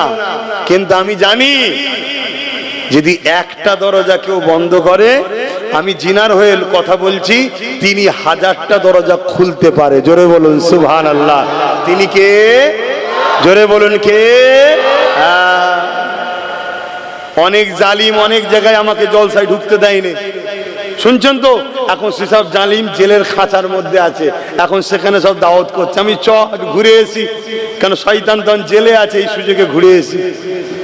তাহলে আরো কোন জায়গায় কেউ যদি আমায় রোকে, আল্লাহকে বলবো তাদেরকেও তুমি খাঁচাই ভরে দাও, একটু যাওয়ার শখ যেচ্ছে যাই। কি আমি তো আল্লাহকে বলবো, তা আল্লাহ যখন সময় হবে আমাকে ওই এলাকায় নিয়ে যাবার, আল্লাহ ঠিক জালিমকে খাঁচাই ভরে দেবে, আর না একেবারে কাফন পরিয়ে দেবে, যা চলে যা, একেবারে চলে যা। কথা শুনছেন না শোনেন নে? কিন্তু আল্লাহ যদি হুকুম না থাকে আমি যেতে পারবো? খোদার বিনা হুকুম ছাড়া গাছের পাতা লড়ে? জোরে বলুন। তা খোদার বিনা হুকুম ছাড়া যদি গাছের পাতা না লড়ে, তাহলে মিশরে ফেরাউনকে রাজা বানিয়েছিল কে? নমরুদকে রাজা বানিয়েছিল কে? সাদ্দাতকে, আবু জেহেলকে, উদবাকে, সাইবাকে কে বানিয়েছে? আবু জেহেলকে ক্ষমতা দিল আল্লাহ, আর সেই আবু জেহেল কষ্ট দিচ্ছে নবী আল্লাহর বন্ধুকে। কথা মাথায় ঢুকছে? কি ব্যাপার? রহস্য কি? রহস্যটা কি? আমার আল্লাহ বলছে তোদের প্রেম আর আমার প্রেম আলাদা। আমি যাকে যত ভালোবাসি, দুনিয়া তার জন্য তত কঠিন পরীক্ষা নিই। জোরে বলুন সুবহানাল্লাহ। এটা আমার প্রেমিকদের সাথে আমি ব্যবহার করি। আর আমার প্রেমিক যারা, এত কষ্টের মধ্যেও জান্নাতে শান্তিতে তারা থাকে। তোরা দেখিস কষ্টে, তারা থাকে আনন্দে। জোরে বলুন সুবহানাল্লাহ। নাই বলুন তো ভাই, আজকে আমার দুশ্মন বাড়ছে না বাড়ে না? কত জায়গায় বিরোধী, কত বাধা, কত সমস্যায় পড়ছি না পড়িনি? কিন্তু আমি যা আরামে আনন্দে আছি, এটা আপনাকে ভাষায় বুঝাতে পারবো না। এই হক কথা বলা, নাই কথা বললে যে কি তৃপ্তি পাওয়া যায়, কি শান্তি পাওয়া যায়, একটা কেউ কখনো বলেনি আমাকে ভাড়াটিয়া দালাল। শুনছেন তো নাকি? খুব মন দিয়ে শুনবেন বাপ, কথাগুলো বুঝবেন। তাহলে আল্লাহর পক্ষে থাকবেন তো, নবীর পক্ষে থাকবেন তো, তাহলে কষ্ট তো হবে, পরীক্ষা তো নেবে। কিন্তু মুনাফিক যদি হও, দুনিয়াতেও কষ্ট, আখিরাতেও কষ্ট। বাপেরা, নওজওয়ানেরা, তরুণেরা, আল্লাহ নবী, নবী, দয়া নবী উপরে অনেক জুলুম অত্যাচার হয়েছে, এত কষ্ট আমার নবী পাক পেয়েছে, কোন নবীর ওই কষ্ট পাইনি। আমার নবী পাক আল্লাহ এত দিক দিয়ে আজমেছে, কোন নবীদেরকে ওইভাবে আজমাইনি। এ যুবকেরা, আল্লাহ যাকে যত বেশি ভালোবাসে, দুনিয়া জমিনে আল্লাহ তাকে তত বেশি আজমায়, এবং দুনিয়াকে দেখিয়ে দেয় আমার বন্ধুকে যদি আমি এত পরীক্ষা নি, তাহলে তোদেরকে পরীক্ষা নেবো তো বটে, কিন্তু তোদের পরীক্ষা হালকা নিচ্ছি, এই হালকা পরীক্ষায় তোরা বিগড়ে যাচ্ছিস। তাহলে তোরা যে আমাকে ভালোবাসিস বলি, এই ভালোবাসাটা তোদের ছলনা ছিল, এই ভালোবাসা তোদের নাটক ছিল। ভালোবাসা যদি সত্য হয়, তাহলে তোদের তো দিলে শাহাদাতের তামান্না দরকার। আল্লাহর ঘরের জন্যে, মসজিদ মাদ্রাসার জন্যে, কবরস্থান, ঈদগাহ খানকার জন্যে, আমি জীবন দিয়া পছন্দ করব, এই অন্যায় কানুনকে মেনে নিতে পারবো না। আমি জীবন দিয়া পছন্দ করব, পুলিশের থানার জুলুমকে ভয় করব না। আমি জীবন দিয়া পছন্দ করব, কারো নিষেধকে আমি মানব না, কেননা এটা আমার অধিকার। যেমন দেশ দিয়েছে তেমন পাশাপাশি এটা আমার ইমানি দায়িত্ব। আমার মসজিদের জন্য আমাকে কথা বলতে হবে, আমার মাদ্রাসার জন্য আমাকে কথা বলতে হবে, আমার কবরস্থান আমার ঈদগাহর জন্য কথা বলতে হবে। শুধু কথা নয়, এই জায়গাকে আবাদও আমাকে করতে হবে, এই জায়গাতে যুবকদেরকে ভিড় করতে হবে, এই জায়গাতে তোমাদেরকে আসতে হবে। কোরআনের মাহফিলগুলোকে আরো বেশি বেশি করে করতে হবে। শুধু করলে হবে না, ওই মাহফিলকে আবাদ করতে হবে। কিন্তু আজকে কোরআনের মাহফিলের নামে, জলসা দিবার নামে মেলা হচ্ছে, ওই মেলাতে লাগত দুন্না আসছে, ওই মেলাতে নানা রকম দোকান বসছে, এবং সেই দোকানকে কেন্দ্র করে তোমার আমার বেটি গুলো, তোমার আমার ঘরের মা বোন গুলো রাস্তায় ভিড় করতে লেগেছে, লাইটিং দেখছে। আর দূর থেকে কিছু চরিত্রহীন ছেলে এই সুযোগে এসে তোমার আমার বোনের দিকে নানা রকম নজরে তাকাচ্ছে, ইফটিজিং করছে, নোংরা কথা বলছে। এ জলসা কমিটি আল্লাহর কাছে কিয়ামতের দিন তো ধরা পড়বেই পড়বে। দুনিয়ার জমিনেও আল্লাহ তোমাকে জিল্লাত দেবে, তোমাকে জালিম হুকুমত দিয়ে শাস্তি দেবে। তাই সব জিনিসই করো, কিন্তু নবী পাক যেভাবে করতে বলেছে, যদি নবীর তরিকায় করতে না পারো, নিজে থেকে যদি বন্ধ করে দাও, কমসে কম নিজে গুনাহগার হবে, কিন্তু ইসলামের দুশমনটা হবে না। কিন্তু ইসলামের নামে চাঁদ রাত উপলক্ষ করে মেলা দেবে, ফাংশন দেবে, চাঁদ রাত উপলক্ষ করে খেলা দেবে, আর ওই খেলা ওই মেলাতে বেঈমান কাফের অত্যাচারী নেতারা আসবে, ফেতে কাটবে, ছেলে মেয়ে একসাথে ঘুরবে। কি উপলক্ষ করে হচ্ছে? ঈদ উপলক্ষ করে। আমার নবী ঈদ উপলক্ষ করে এই সব তো দিয়ে যায়নি। তাহলে মুসলমান, তুমি ধর্মের মধ্যে এখনো কোথা থেকে ঢুকালে?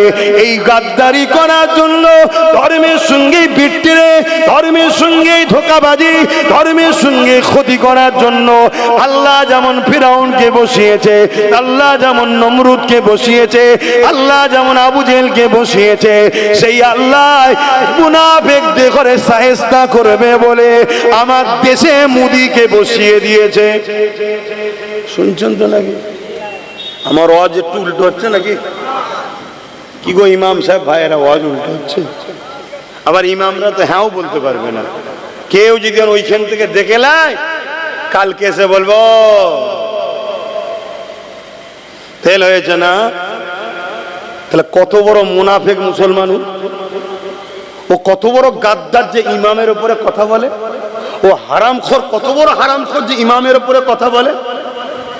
তুই যত বড়ই লাট সাহেব হোস না কেন, আমার খোদার ঘরের যে কর্মচারী, ইমামের উপরে কথা বলার ক্ষমতা আমার দেশের প্রধানমন্ত্রীর নাই।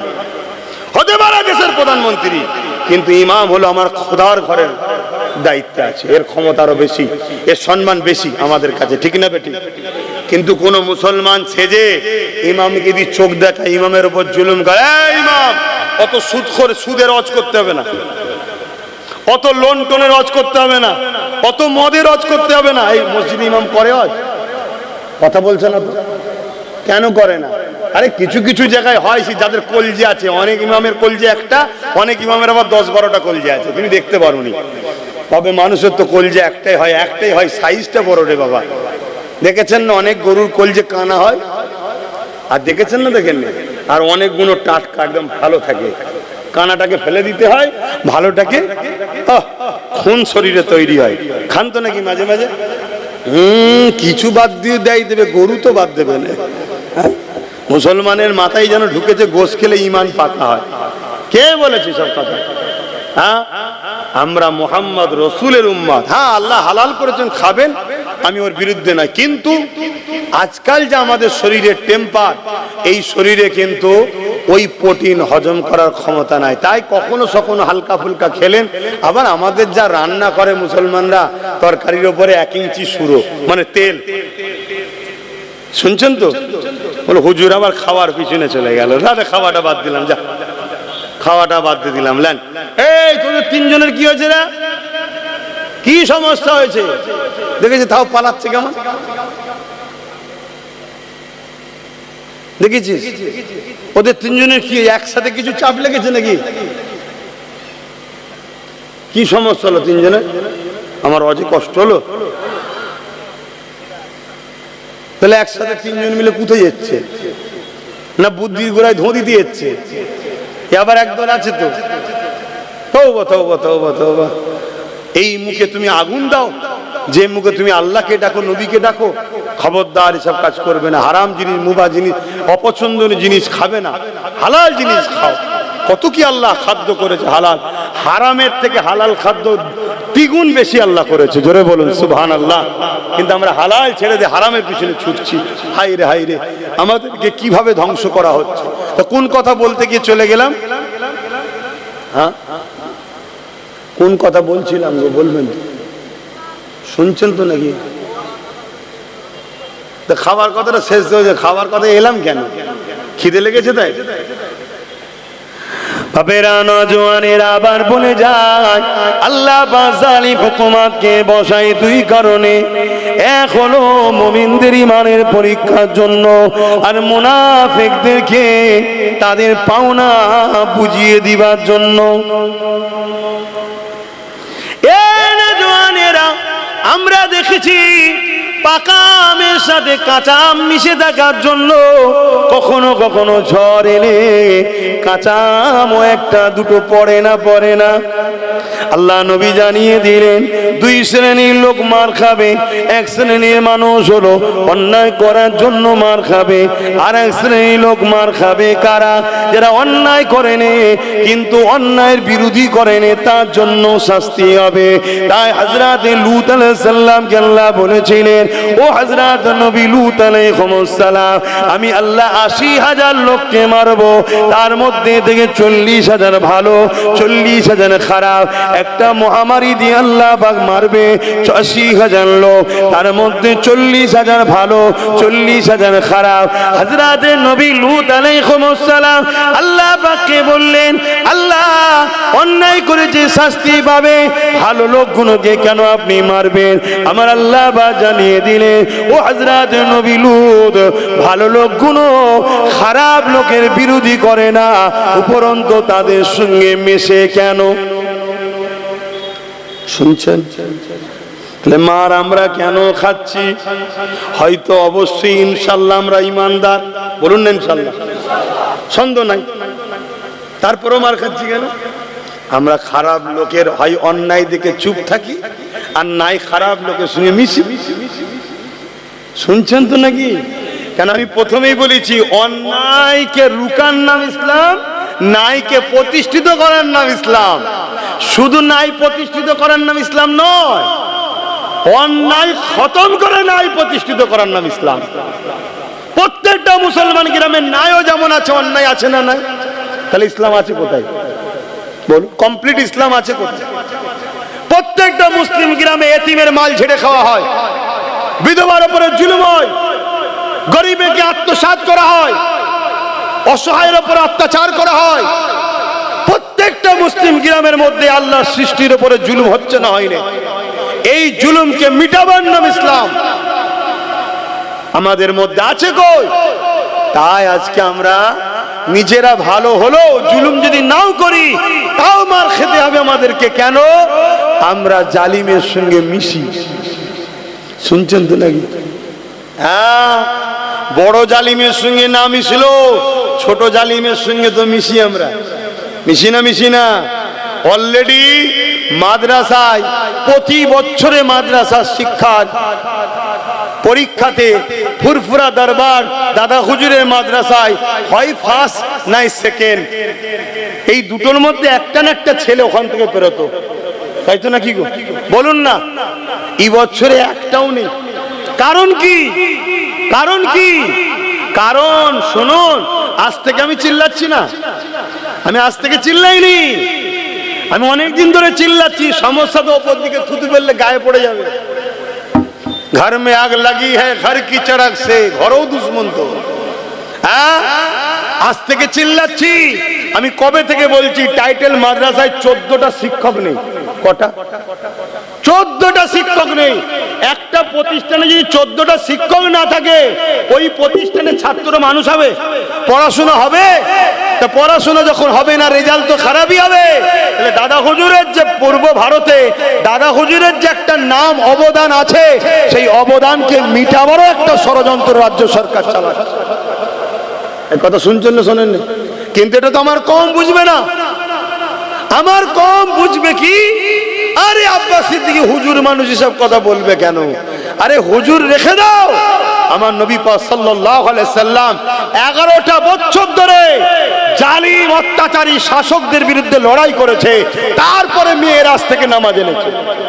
আসো, নবীর দিন মানি, নবীর দিন মানি, নবীর দিন মানি। সব ডুপ্লিকেট ইসলামের উপরে ঘুরে বেড়াচ্ছে, অরিজিনাল ছেড়ে দিয়ে বসে আছে। এখনো সময় আছে। অন্যায়ের প্রতিরোধ করো, ন্যায়কে প্রতিষ্ঠিত করো, তাহলে দেখবে আল্লাহর পক্ষ থেকে তোমার উপরে সাহায্য আসবে। এবারে অন্যায়কে মিটাতে গিয়ে যেমন বদরের ময়দানে 313 জনের মধ্যে 13 জন শহীদ হয়েছে, তো অন্যায়কে মিটাতে গিয়ে জীবন লাগবে। আমার দেশে যেমন ব্রিটিশ অন্যায় করছিল, তাকে তাড়াতে গিয়ে 60, 70, 80 হাজার শুধু উলামাদের জীবন চলে গেছে। গেছে না, যায় না? অন্যায়কে মিটাতে গেলে জীবন যাবে, তাতে যার আল্লাহ নসিবে রাখবে তার জীবন যাবে। কিন্তু তা বলে অন্যায়ের সঙ্গে আপোষ করার নাম, জোরে বলুন, ইসলাম নয়। বাপেরা আসুন, আবার ফিরে আসুন, আল্লাহকে ভয় করে, তৃতীয় কাউকে ভয় করবেন না, দুনিয়ার লোভ লালসায় পড়ে যাবেন না। আল্লাহ পাক রিজেকের মালিক। সংসারে যদি অভাব হয়, আল্লাহ পাকের কাছে চান। মনে রাখবেন, জালিম শাসকদেরই লক্ষণ হলো একটা, মানুষগুলোকে, প্রজাগুলোকে গরিব বানানো। কেন গরিব বানালে গোলাম বানানো সহজ হবে। এ যুবকেরা, তরুণীরা, বাপেরা, এ আমাদেরকে কর্ম না দিয়ে ভাতা দেবে, ভিক্ষা দেবে, এটা আজকে নতুন নয়, যুগে যুগে ছিল। এই মনে রাখবেন, ইসলামের একটা আইন হলো নামাজ পড়া, যেটা ফরজে আইন। আমি বললে আপনি মাপ, তা নয়, সবাইকে পড়তে হবে। ঠিক সমান ইসলামের আইন হলো মা বোনেদেরকে পর্দা করা।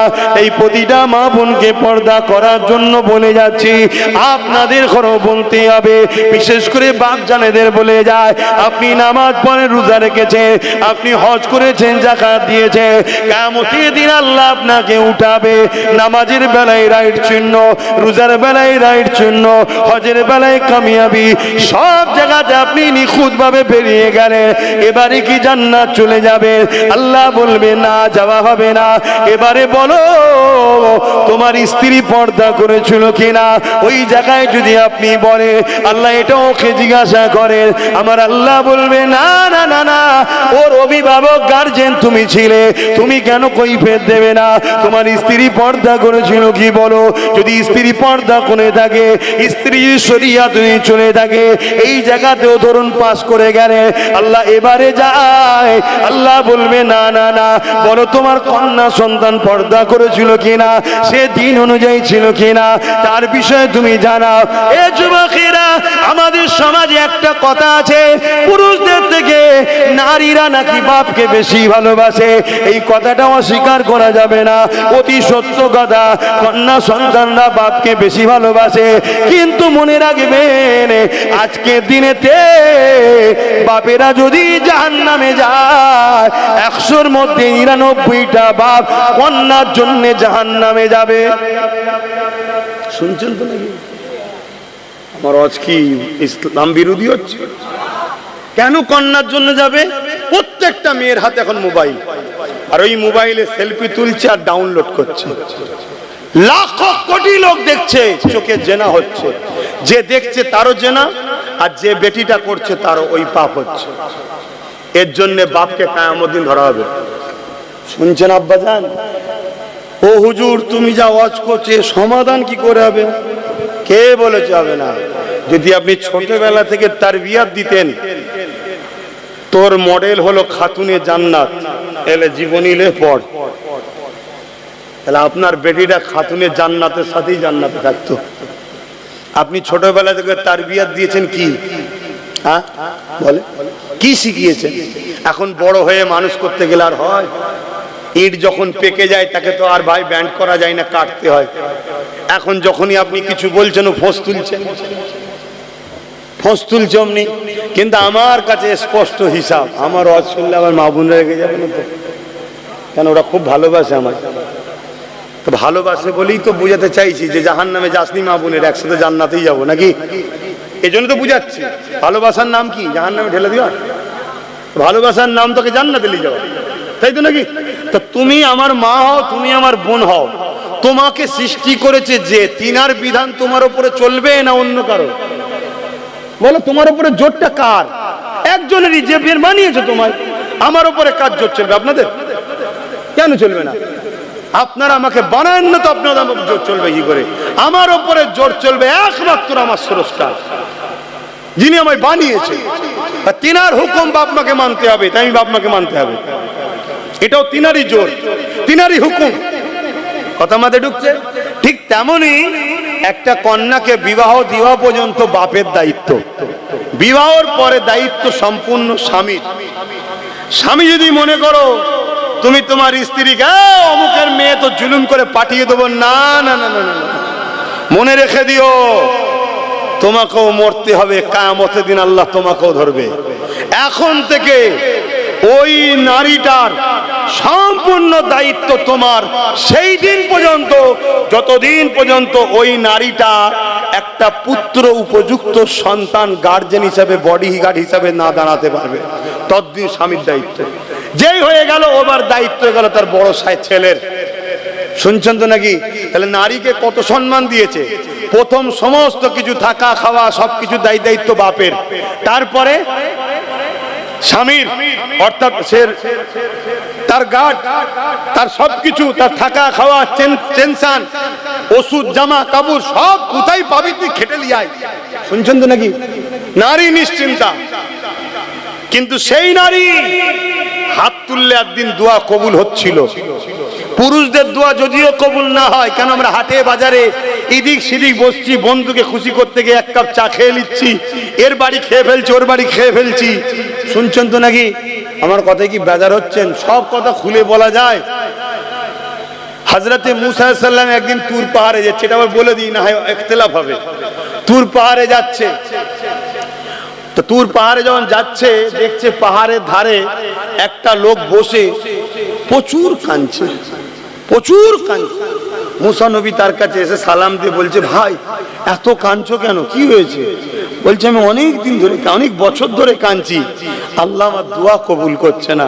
তা আপনি তো আল্লাহর বন্ধু, আপনি আল্লাহর কালিম, আল্লাহর সঙ্গে কথা বলেছেন, আপনি যখন যাচ্ছেন আল্লাহকে বলেন না আমার দোয়া যেন কবুল হয়ে যায়। মুসা নবী গিয়ে আল্লাহকে বলছে, আল্লাহ আমি তো আমার জন্য এসেছি চাইবো, আগে ওই যে নিচে ওই যে কাঁদছে ওর দোয়াটাকে কবুল করে নেন না। আল্লাহ বলছে, মুসা ওর দোয়া কখনোই কবুল হবে না। আল্লাহ কেন? বলছে ও হারাম খায়। শুনছেন না শোনেন? তা আমরা এত দোয়া করছি, কাবায় দাঁড়িয়ে দোয়া, মসজিদে দাঁড়িয়ে দোয়া, জলসাই দোয়া, আল্লাহ প্যালেস্তাইনকে সাহায্য করো, কবুল হচ্ছে না কেন? শুনছেন না শোনেন? কেউ জেনে হারাম খেচ্ছে, কেউ না জেনে খেয়ে ফেলছে। একটা বিস্কুট কিনে খাচ্ছি, তার মধ্যে হারাম ঢুকিয়ে রেখে দিয়েছে, প্ল্যান চলছে তো। শুনছেন না শোনেন? এই রিসেন্ট একটা ছবিতে দেখেন না, একটা মিষ্টি দোকানদার বলছে, আমি 17 বছর ধরে ছানাতে গরুর পিসাব দিচ্ছি যাতে করে মুসলমানরা খায় ওটা। শুনছেন না শোনেন? তাহলে কি করবেন? এই জন্য তো নবী বলেছিল আখেরি জমানায় হাতের তালুতে ঈমান রাখার থেকেও, আগুন রাখার থেকে ঈমান বাঁচানো কষ্ট। নবী কেন বলেছে? তারপরে এখানে বলবো, যদি কেউ অজানায় অসতর্কে কোন জিনিস খেয়ে ফেলে, আল্লাহর কাছে, এই জন্য দৈনিক আমার নবী তওবা করা শিখিয়েছে, তওবা করতে হয়। আল্লাহ কিন্তু তওবা করলে মাফ করে দেবেন। জোরে বলুন সুবহানাল্লাহ। তো যাই হোক, আমি যে কথা বলতে যাচ্ছিলাম, তাহলে আমরা দুনিয়াদারিতে চলতে গিয়ে হাজারো চেষ্টা করে, যাকাত হাজারো চেষ্টা করে দেওয়ার পরও দেখা যাবে হয়তো অইচ্ছাকৃত কারো মাল রয়ে গেছে। শুনছেন না শোনেন না? বা অনেক চেষ্টা করে কারো বাড়িতে হয়তো খাচ্ছি, সে খাবারটা হয়তো গন্ডগোল হয়ে আছে। এর জন্য শরীয়তের একটা মসলা আছে, আলেম উলামা বা সফরে যারা থাকে, সেই মসলা হলো কি, খাবার পরে দোয়া করে দেবেন। দুয়ার পারিশ্রমিক খাওয়াটা হয়ে গেল। কথা বুঝে আসছে? এটা উলামাদের জন্য বা যারা সফরে যায়, সফরে যাচ্ছে কোনো জায়গায় কাজে, কারো বাড়িতে মেহমানদারি করতে হচ্ছে, এটা বিনিময় হয়ে যাবে। তো আমি যে কথা বলছিলাম সেটা হলো এটাই, কিন্তু আমার মা বোনগুলোর হাত কবুল হচ্ছিল কেন? মা বোনগুলো স্বামী যদি ভুল ইনকাম করেও খাওয়ায়, মা বোনেদেরকে আল্লাহ কিন্তু ধরবে না। কথা শুনছেন তো? কেন? ওদের অভিভাবক হলো স্বামী। বাপ যদি ভুল ইনকাম করে মেয়েকে খাওয়ায়, বা বাচ্চা যতদিন ছোট আছে পুরুষ, ওর জন্য এই বাচ্চাকেও ধরবে না, ধরবে গার্জেনকে, কেন ও অভিভাবক। কিন্তু আজকে বড় প্ল্যান করে আমার মা বোনকে সামান্য 1000 টাকার ভিক্ষার নামে কিভাবে নামিয়ে দিল দেখলেন তো? হতে তো পারে এটা সুদের টাকা, এই হতে তো পারে মদ বিক্রির টাকা। এমনি তো পশ্চিমবাংলা মদ বিক্রি নম্বর 1 হয়ে গেছে, কি হতে তো পারে? মাফ করবেন একটা ভাষা বলছি, কিন্তু বুঝাতে গেলে তো বলতে হবে। হতে তো পারে এই টাকাটা ওই পতিতালয়ের মেয়েদের দেহ বিক্রি করা টাকা, যেখানে লাইসেন্স দিয়ে রেখেছে সরকার, জানেন তো নাকি? কথা বলছে না তো? আমার ভুল হয়ে গেল নাকি?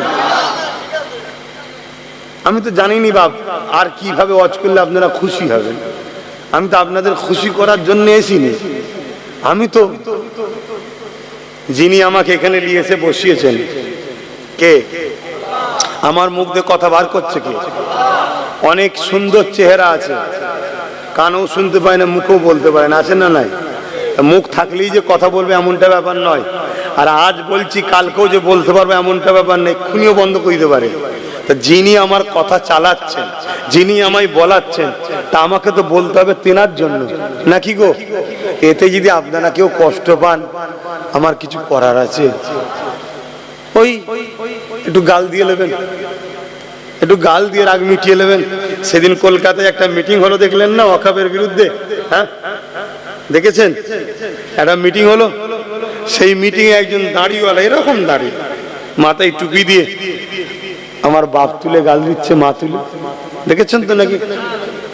হায় হায়, এরা আবার বলছে এক হতে হবে। হ্যাঁ এক হতে হবে, আমিও বলছি, কিন্তু মুনাফিকের সাথে নয়, মুমিনের সাথে। আর মুমিন চিনার নমুনা কি? প্রথমে বলেছি, বলো জোরে বলো। যার রসুলের দিকে আদব ও প্রেম আছে, সে যে কোনো সিলসিলা হতে পারে, দেওবন্দি হয়েছে, তাবলীগ হয়েছে, ফুরফুরাওয়ালা হয়েছে, বেরেলি, আরে কারো কোনো জায়গায় উস্তাদ আছে, পড়াশোনা করছে। যদি তোমার সঙ্গে আমার জুজিয়াত মসলার লড়াই থাকতে পারে, আমাদের সঙ্গে অনেক সিলসিলার জুজিয়াত মসলার লড়াই আছে।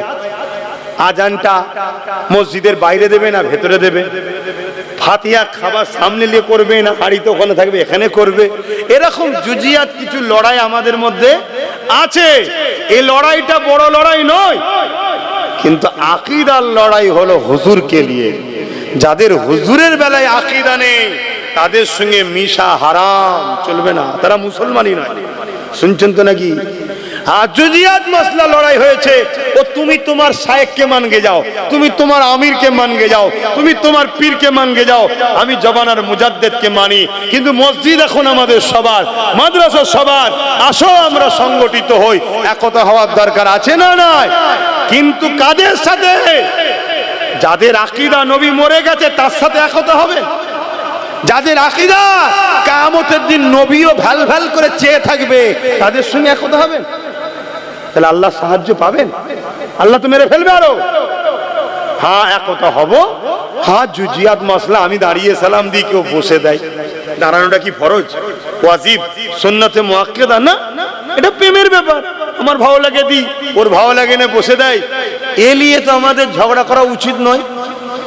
আমাদের ঝগড়া আকীদা যার সঙ্গে সমস্যা, আর আকীদা মুহাম্মদ রাসূলের সঙ্গে প্রেম ও আদবের সাথে গাঁট বাঁধার নাম ঈমান। জোরে বলুন সুবহানাল্লাহ।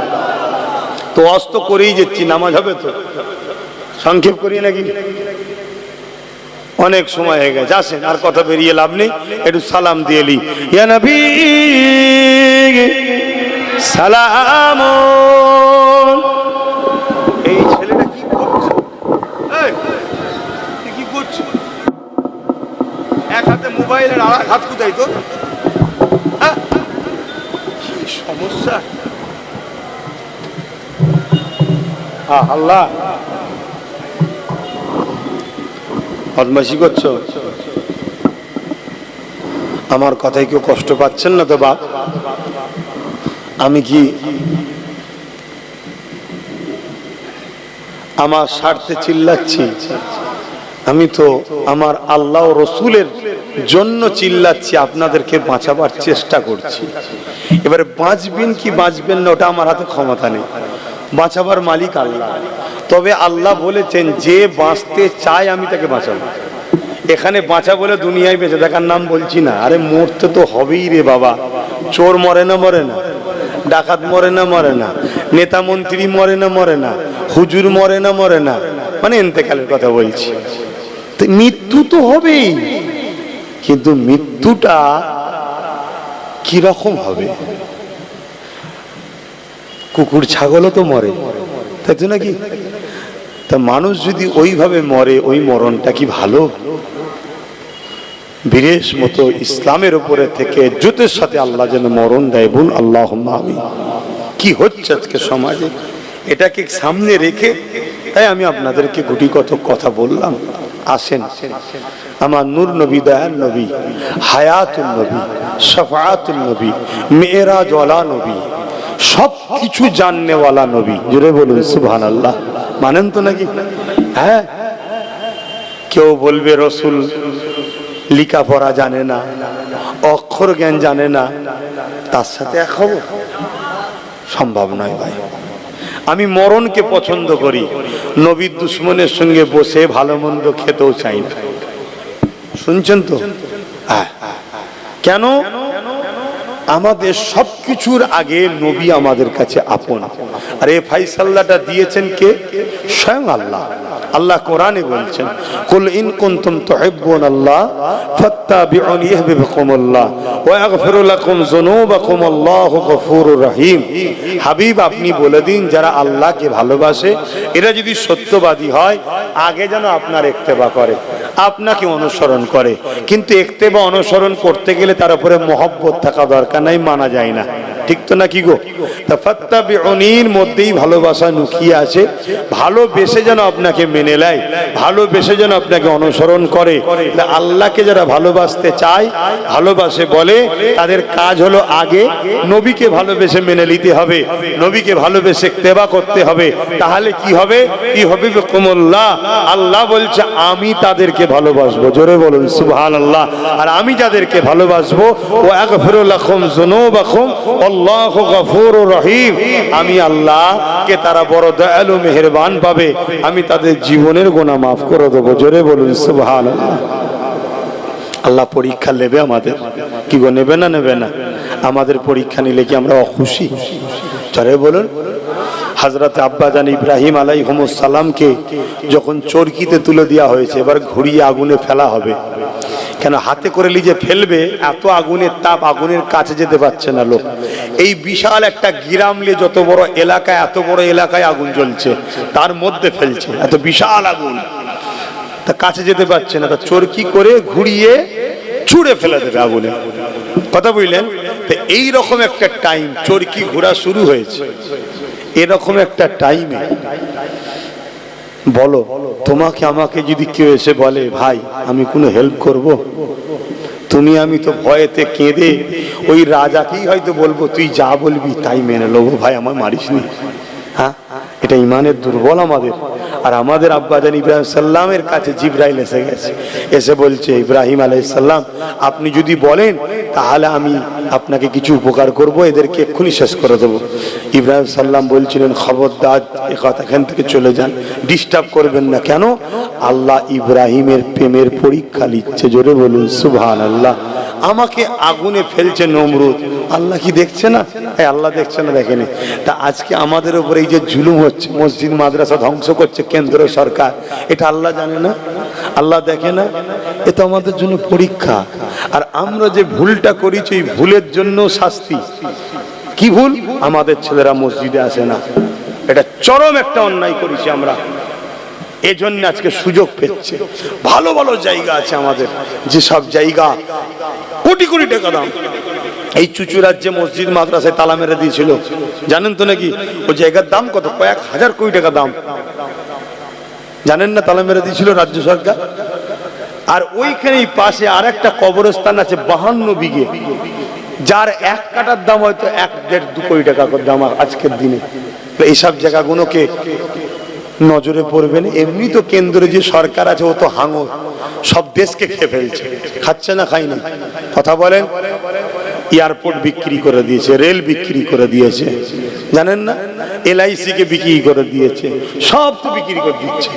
তো ও তো দেখছে মুসলমানদের এত ভালো ভালো জায়গা রয়েছে, সবাই দখল করে খাচ্ছে, ও মুসলমানরা কিছু বলেনি, তাহলে আমি খেলে সমস্যা কি আছে? আর ও খাই বেশি, ওই জন্য আইন তৈরি করে খেতে যাচ্ছে, একেবারে সব খেয়ে নেবো। শুনছেন তো? তো যাই হোক, আমাদেরকে তওবা করতে হবে, পরিবর্তন হতে হবে। মসজিদগুলোকে আবাদ করুন। এই যুবকেরা, আল্লাহর ঘর চলে যাবে এটা বড় কথা নয়। আল্লাহ ঘরের মুখাপেক্ষী নয়, আল্লাহ ঘরের দিকে তাকিয়ে নাই। আল্লাহ হাজারো লাখো নতুন ঘর তৈরি করার জন্য লোক তৈরি করে নেবে। জোরে বলুন সুবহানাল্লাহ। জানেন না, বাবরি মসজিদে যে প্রথম আঘাত দিয়েছিল, আল্লাহ তাকে মুসলমান বানিয়ে তার হাতে 100 মসজিদ বানিয়ে দিয়েছে। জানেন না? জানেন না? আপনারা জানেন ইউরোপ মহাদেশ, যেমন আমরা এশিয়া মহাদেশ, ইউরোপ দুনিয়া, ইউরোপ মহাদেশ, তাদের সমীক্ষা হচ্ছে আগামী 40-এর মধ্যে পুরো ইউরোপ হবে সংখ্যাগুরু ইসলাম। জোরে বলুন সুবহানাল্লাহ। তাহলে কাদের ছেলে মুসলমান হচ্ছে? তাদের বাপ দাদা কেউ মুসলমান নাই, সব দলে দলে দলে দলে ইমানের কলেমা পড়ে মোহাম্মদ রসুলের প্রেমিক হয়ে যাচ্ছে। তুমি জানো এই এত পিছনে লাগার পিছনে কারণ কি? হ্যাঁ, এই খবরটাও তুমি লাও, কি হচ্ছে এখানে শুনছো তো নাকি? একটা সমীক্ষায় দেখছিলাম, একটা মিডিয়াতে বাইট দিচ্ছিল, কোন এক বাবার কাছে বাইট লিখছে, কোন এক বাবার কাছে বাইট লিখছে। সে বাইটে 30,000 মুসলমান ইসলাম ত্যাগ করে অন্যদিকে চলে গেছে। কত? 30,000। এই রিসেন্ট একজন গেল না,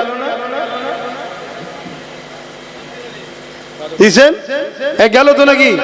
এরকম কত ভূত সাজানো আছে, এরা মাঝে মাঝে বেরোবে আর শুধু বলবে ইসলাম ছেড়ে দিলাম। এই যার কথা বলছেন, এর আগে আরো 25 বার বলেছে ইসলাম ছেড়ে দিলাম। কবার গেছিস আর কবার এসছিস? তা বলুন ভাই, পুরো পৃথিবীর লোক যদি ইসলাম ছেড়ে দেয়, আমার আল্লাহ রসুলের অসুবিধা আছে? কোন অসুবিধা নেই তো, যা যেখানে মন যাচ্ছে জানা বাবা। কিন্তু মনে রাখবি, মনে রাখবি, সৃষ্টিকর্তা যেদিন হিসাব নেবে সেদিন জবাবটা দিতে হবে। ঠিক তো নাকি? 30,000 লোক ইসলাম ছেড়ে নাকি চলে গেছে, সমীক্ষা বলছে। কেমন লোক গেছে জানেন না? ওই যে একটা লোক বললো কোরআনে নাকি 26টা আয়াত ভুল আছে, সুপ্রিম কোর্টে কেস করেছিল, কি রেজবি যেন, জানেন তো নাকি? এই রকম সব 2 নম্বর গুণ, ওগুলো থাকাই কি আর না থাকাই কি। যেমন আমার বাংলায় কয়েকটা জালিম গুন্ডা মুসলমান আছে না? কথা বলছে না তো? দুনিয়ার বেঈমান নেতার জন্য মুসলমানদের কেস দেয়, মুসলমানদের খুন করে, মুসলমানদের ঘর ভাঙে, মুসলমানদের উপর জুলুম করে। এই জানেন তো নাকি? অথচ মসজিদ মাদ্রাসার বেলায় তাদেরকে খুঁজে পাওয়া যায় না, আর তার বেঈমান নেতার বেলায় সে তখন সামনে আসে। এরকম কিছু 2 নম্বর মুসলমান, তারা অলরেডি ইমানদার নয়, তারা চুপ করে মুসলমান সেজে আছে, মুসলমানের অংশ ভাগিদারিটা নেবে বলে, নিয়ে বেঈমান নেতাকে শুধু দেবে। শুনছেন তো নাকি? যদি 2 নম্বর মুসলমান না থাকে, তাহলে অরিজিনাল মুসলমান কামিয়াবি হবে। নওশাদের মতো যদি আরো 40-50টা কামিয়াবি হয় এই বাংলায় মুসলমান অরিজিনাল, তাহলে এই মুসলমানদের সমস্যা দূর হবে না? হবে না? তাই 2 নম্বর রাখা দরকার। ওই 2 নম্বর গুলোকে শুধু দেখাবে, এই তো মুসলমান, এই তো দিয়েছি, এই তো দিয়েছি। অথচ হারামখোর মুসলমানই নয়, ও সেজে আছে। ও আমাদেরকে শুধু ড্যামেজ কন্ট্রোল করে, আমাদের যে হিস্সা 10% হোক, 20% হোক, 30% হোক, ওই হিস্সাটাকে নিয়ে ওর ওই বেঈমান নেতার কাছে দেয়। শুনছেন তো নাকি? এটা হলো একটা পলিসি। আমি বুঝাতে পারছি তো নাকি? এটা পলিসি, মানে নোটটাও নেবে, খুচরোটাও নেবে, নিয়ে সবচেয়ে দেবে। এজন্য এরা দেখবেন সুযোগের অপেক্ষায় আছে। ঠিক যখন কোনো এমন দিন আসবে এরা দেখবেন ঝুপঝাপ করে সব লাভ মারছে, বলবে ইসলাম ছেড়ে দিলাম, ইসলাম ছেড়ে দিলাম, ইসলাম ছেড়ে দিলাম। সেদিন তোমাদের কি হবে? কথা বলো, তোমরা ছেড়ে দেবে? তোমাদের পাশে কে দাঁড়াবে? এজন্য বলি মাথা ঠান্ডা করে কাজ করো, বোঝো। আজকে যদি বুকে হাত দিয়ে বলো নওশাদের মতো যদি আরো 40টা থাকতো, সুপ্রিম কোর্টে আরো 40টা কেস বাড়তো না কমতো? বাংলা জুড়ে আরো 40টা এরকম ইমানদারের নেতার লড়াই চলতো না চলতো না? কিন্তু আমার কম বুঝেছে, একদম গুজে গুজে খাইয়েছে। লেন আপনি সব লেন, আপনি সব লেন, আর উনি ঘুমটা দিয়ে ইফতার করে নেয় আর রেড রোডে গিয়ে বলে পুরো ভারতের মুসলমান বিপদে পড়লে আমি আছি তো।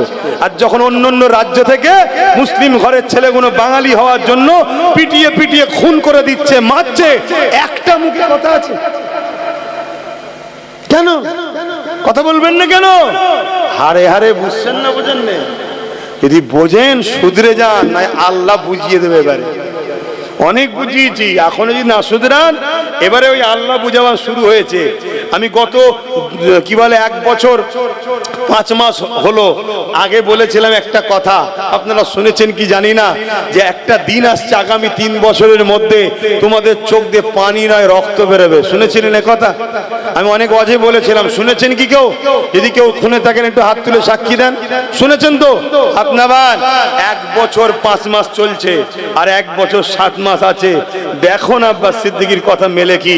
আমি আবার বলে যাচ্ছি, 1 বছর 7 মাস এর মধ্যেই দেখো না কি ঘটে, শুধু কি ঘটে দেখো না। চোখের সামনে বাপকে বেঁধে বেটির ওপর জুলুম হবে, ওপেন।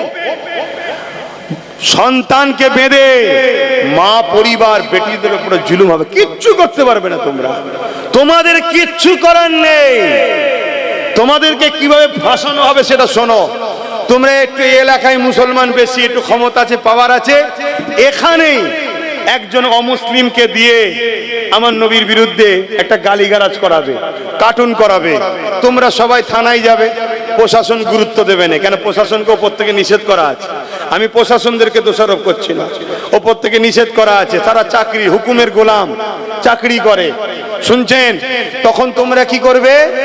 নবীর উপরে বলেছে, ইসলামের উপরে বলেছে, চুপ থাকা মানে ঈমান যাবে। তাহলে তোমাকে প্রতিবাদে নামতে হবে।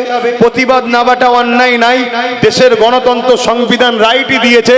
কিন্তু তুমি কি করবে? রোড অবরোধ করবে, রাস্তায় নামবে, সঙ্গে সঙ্গে ওই ছেলেটাকে তুলবে, চাপে পড়ে তুলবে, তুলে হালকা ধারা দেবে, দিয়ে পরের দিন জামিন হয়ে বেরিয়ে চলে আসবে। ও বেরিয়ে চলে আসার পর যতজন আন্দোলন করছিল তাদের নামে মামলা হবে, তাদেরকে ধরার জন্য রাত্রিরে পুলিশ ঢুকবে, পুলিশের সাথে কিছু পার্টির গুন্ডা ঢুকবে চটি পায়ে পুলিশের ড্রেসে। তোমরা তো ছুটে পালাবে, ঘরে মা বোনগুলোকে পাবে, ওদের ইজ্জত গুলো নষ্ট করবে। এমন কি শোনো, তোমাদের এই কেসের এমন এমন ধারা দেবে, ওইগুলোকে জামিন করতে করতে কারো 5,000 কারো 10,000, তুমি 5,000 10,000 দেখছো। টোটাল মুসলমান এভাবে কেস খেতে হাজার লক্ষ কোটি টাকা মুসলমানদের অ্যাসেট নষ্ট হচ্ছে। মুসলমানকে চাকরি দিলাম না, কিছু দিলাম না, তারপরও এরা ধন দৌলতে ফুলে ফেপে উঠছে, এদের বুকে ব্যথা হচ্ছে। তাই কেস দিয়ে তোমাদের অর্থটাকে শেষ করে দেবে। কথা মাথায় ঢুকছে তো নাকি? আমার উপরে রাগ হচ্ছে তো? যদি হয় ভাই গাল ফেড়ে নেবে, পারছে তো অনেকে। আর না হয় বলো ওয়াকফ কালা কানুনের বিরুদ্ধে, বিজেপির বিরুদ্ধে, কেন্দ্র সরকারের বিরুদ্ধে 14 এপ্রিল যখন নওশাদ কলকাতায় ডাক দিল, ভাঙড় থেকে যারা আসছিল সবাই কাটকালো, 1000-এর উপরে ছেলেদের নামে কেস দিয়েছে এই রাজ্য পুলিশ। কেন দিল? থানা থেকে যত পুরাতন মোটরসাইকেল ছিল সব ধরে না, সব পুরাতন মোটরসাইকেল গুলো কেলিয়েছে, পুড়িয়েছে, পুড়িয়ে বলছে দেখো প্রশাসনের গাড়ি নষ্ট করেছে। আর উনি বক্তব্য দিতে বলে দিল একটা গাড়ির দাম 40 লাখ টাকা, ও মানুষের জীবনের দাম 10 লাখ টাকা, তাই তো আমার তিলক তোমাকে বলেছিস 10 লাখ টাকা দেবো। শুনছেন না? শোনেন না? হ্যাঁ, মনে পড়ছে না? অথচ যেটা গাড়ি সেটা কিন্তু পুরাই নেই, সেটাকে ঠেলে হালকা করে উল্টে দিয়েছে, যাতে করে দেখাতে হবে তো নাটকটা সেটিং হবে কি করে, দিয়ে কেস দে মুসলমানদের।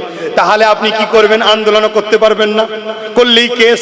তাহলে আপনি চুপচাপ থাকবেন, আগামী দিন যখন চুপচাপ থাকবেন তাও কেস দেবে।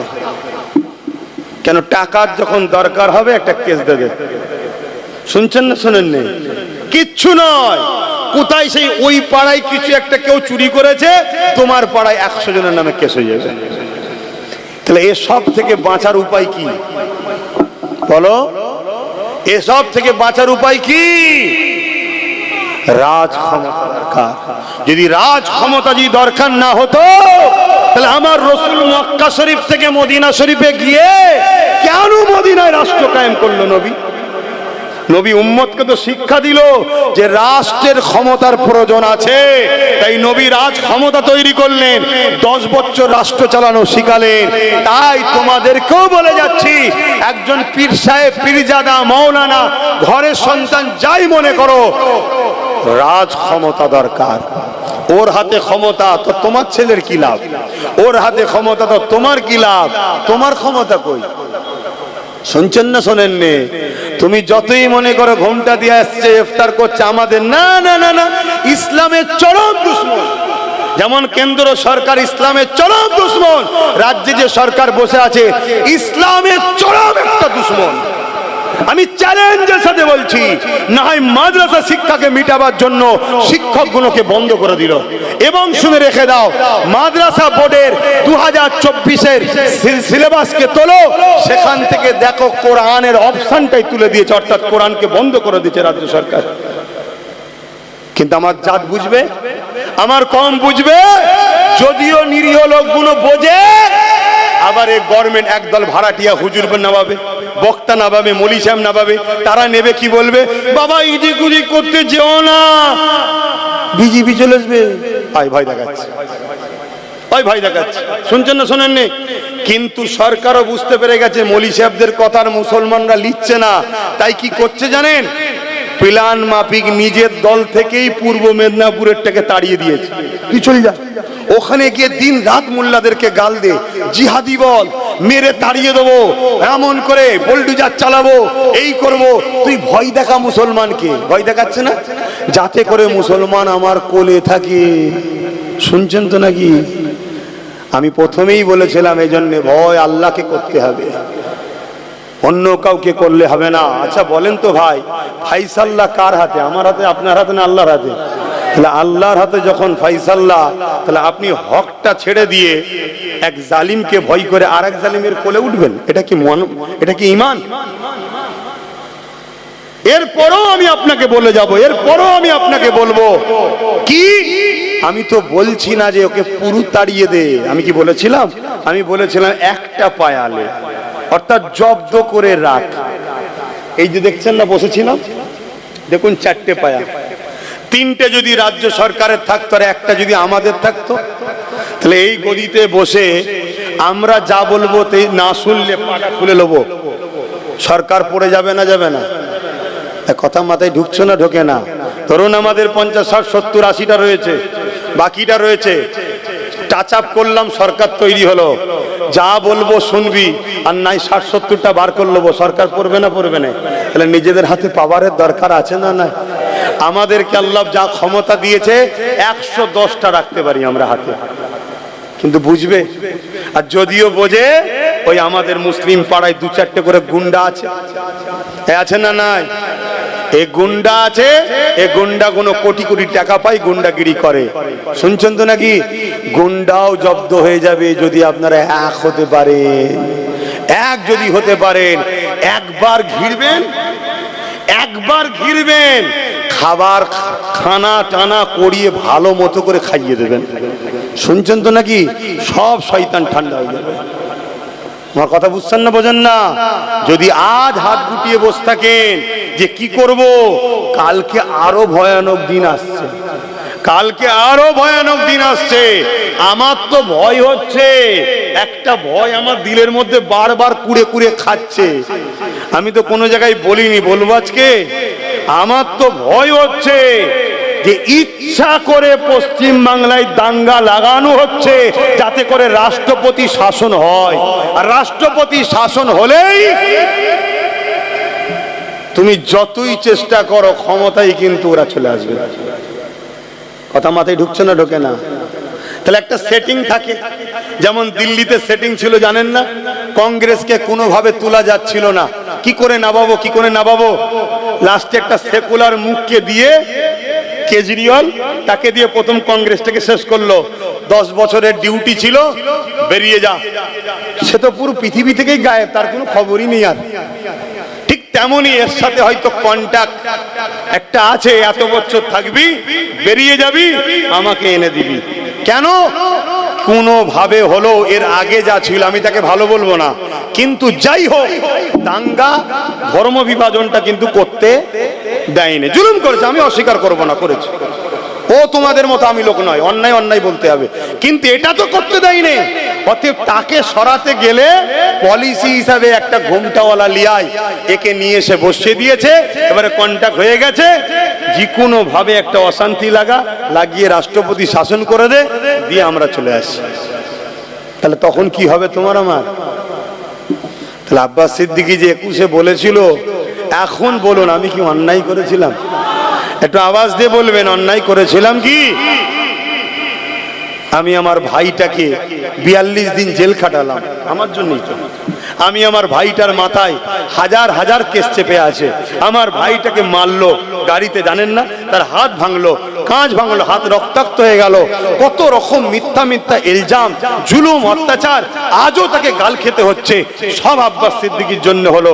তাকে আমি বুঝালাম যে দেখ, আমি তো জলসায় নেমে গেছি, পীর মুরিদি করছি, জলসা করছি, এখন আমি যদি কোনো জায়গায় নেতা হয়ে দাঁড়াতে যাই, এটা মানাই না। কেন? রাজনীতি মানুষের জন্য হয়, ঠিক না বেটি? এখানে হিন্দু গরিব হোক, যেই হোক, সবাইকে দেখতে হবে। তাই আমি পাচ্ছি না, তুই যা, আমি তোকে সাপোর্ট করব। আমি তো মনে করি আল্লাহর রহমত যে রাজি হয়ে গেছিল, ও তো বলতে পারতো না না আমি ওখানে নেই। একটা এমএলএ এর টাকা কত? মাস গেলে 1 লাখ টাকা।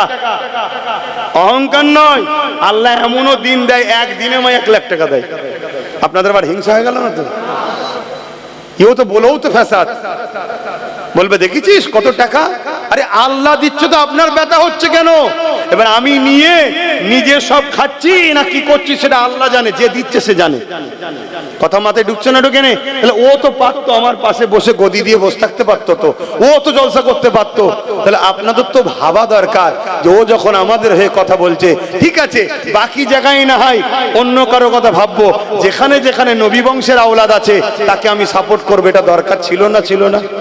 ভুল হয়েছে না হয়নি? আগামী দিন এই ভুলটা করবেন না। মাথায় থাকবে তো কথাগুলো নাকি? না বিরিয়ানি ফিরিয়ানি পেয়ে ভুলে যাবেন? 500 টাকা পেয়ে ভুলে যাবেন না তো? যাক, অনেক কষ্ট দিয়ে ফেললাম, কে কে মনে রাগ করলেন জানি না। যদি কারো রাগ হয়, ওই 3 জনের মতো তো বেরিয়ে যেতে পারতেন। কাউকে আমি কি জোর করে রেখেছি?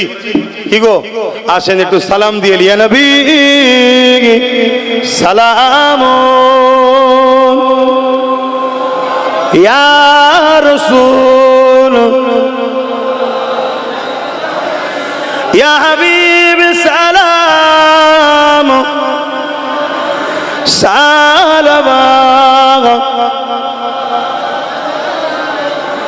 কঠিন হাসরের দিনে কি আছে মোদের কপালে, গুনাহগার উম্মাহ তো আপনার লইবেন সঙ্গে মাহশরে। নবী সালাম ইয়া রাসূল ইয়া হাবিব সালাম সালাম। সকলে গায়ে গায়ে বসুন। বালাগাল উলা বিকামালিহি।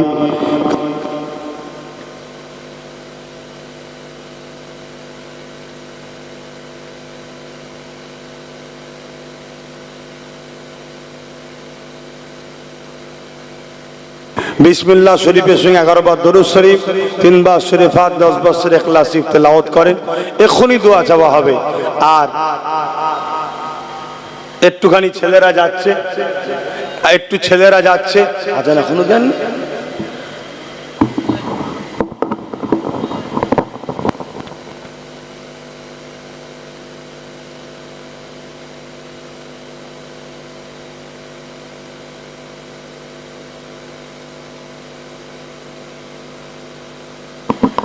ভাই কারেন্ট না থাকলে আমরা কিসে আজান দিই? অনেকে সমালোচনা করে, আবার খবরদার, মুক্তাদায় হাল বুঝতে হয়। আপনারা তেলাওয়াত করুন, ছেলেরা যাচ্ছে, যার যা খুশি একটু মাহফিলে শরীক হবেন। রাগ করলেন নাকি? তাহলে একটু পকেটে হাত দেন, যার যা খুশি একটু দান করুন। মাহফিলটা তো আমার নয় রে বাবা, মাহফিলটা তো হুজুরের। আমাকে নিয়ে এসেছেন, আমি অন্যায়ের বিরুদ্ধে ন্যায়ের পক্ষে কথা বললাম। নিবার হয় নেবেন, না নিবার হয় না নেবেন। মনে রাখবেন, আমি আল্লাহ নবী সাহাবাদিগকে বললেন, বাবারা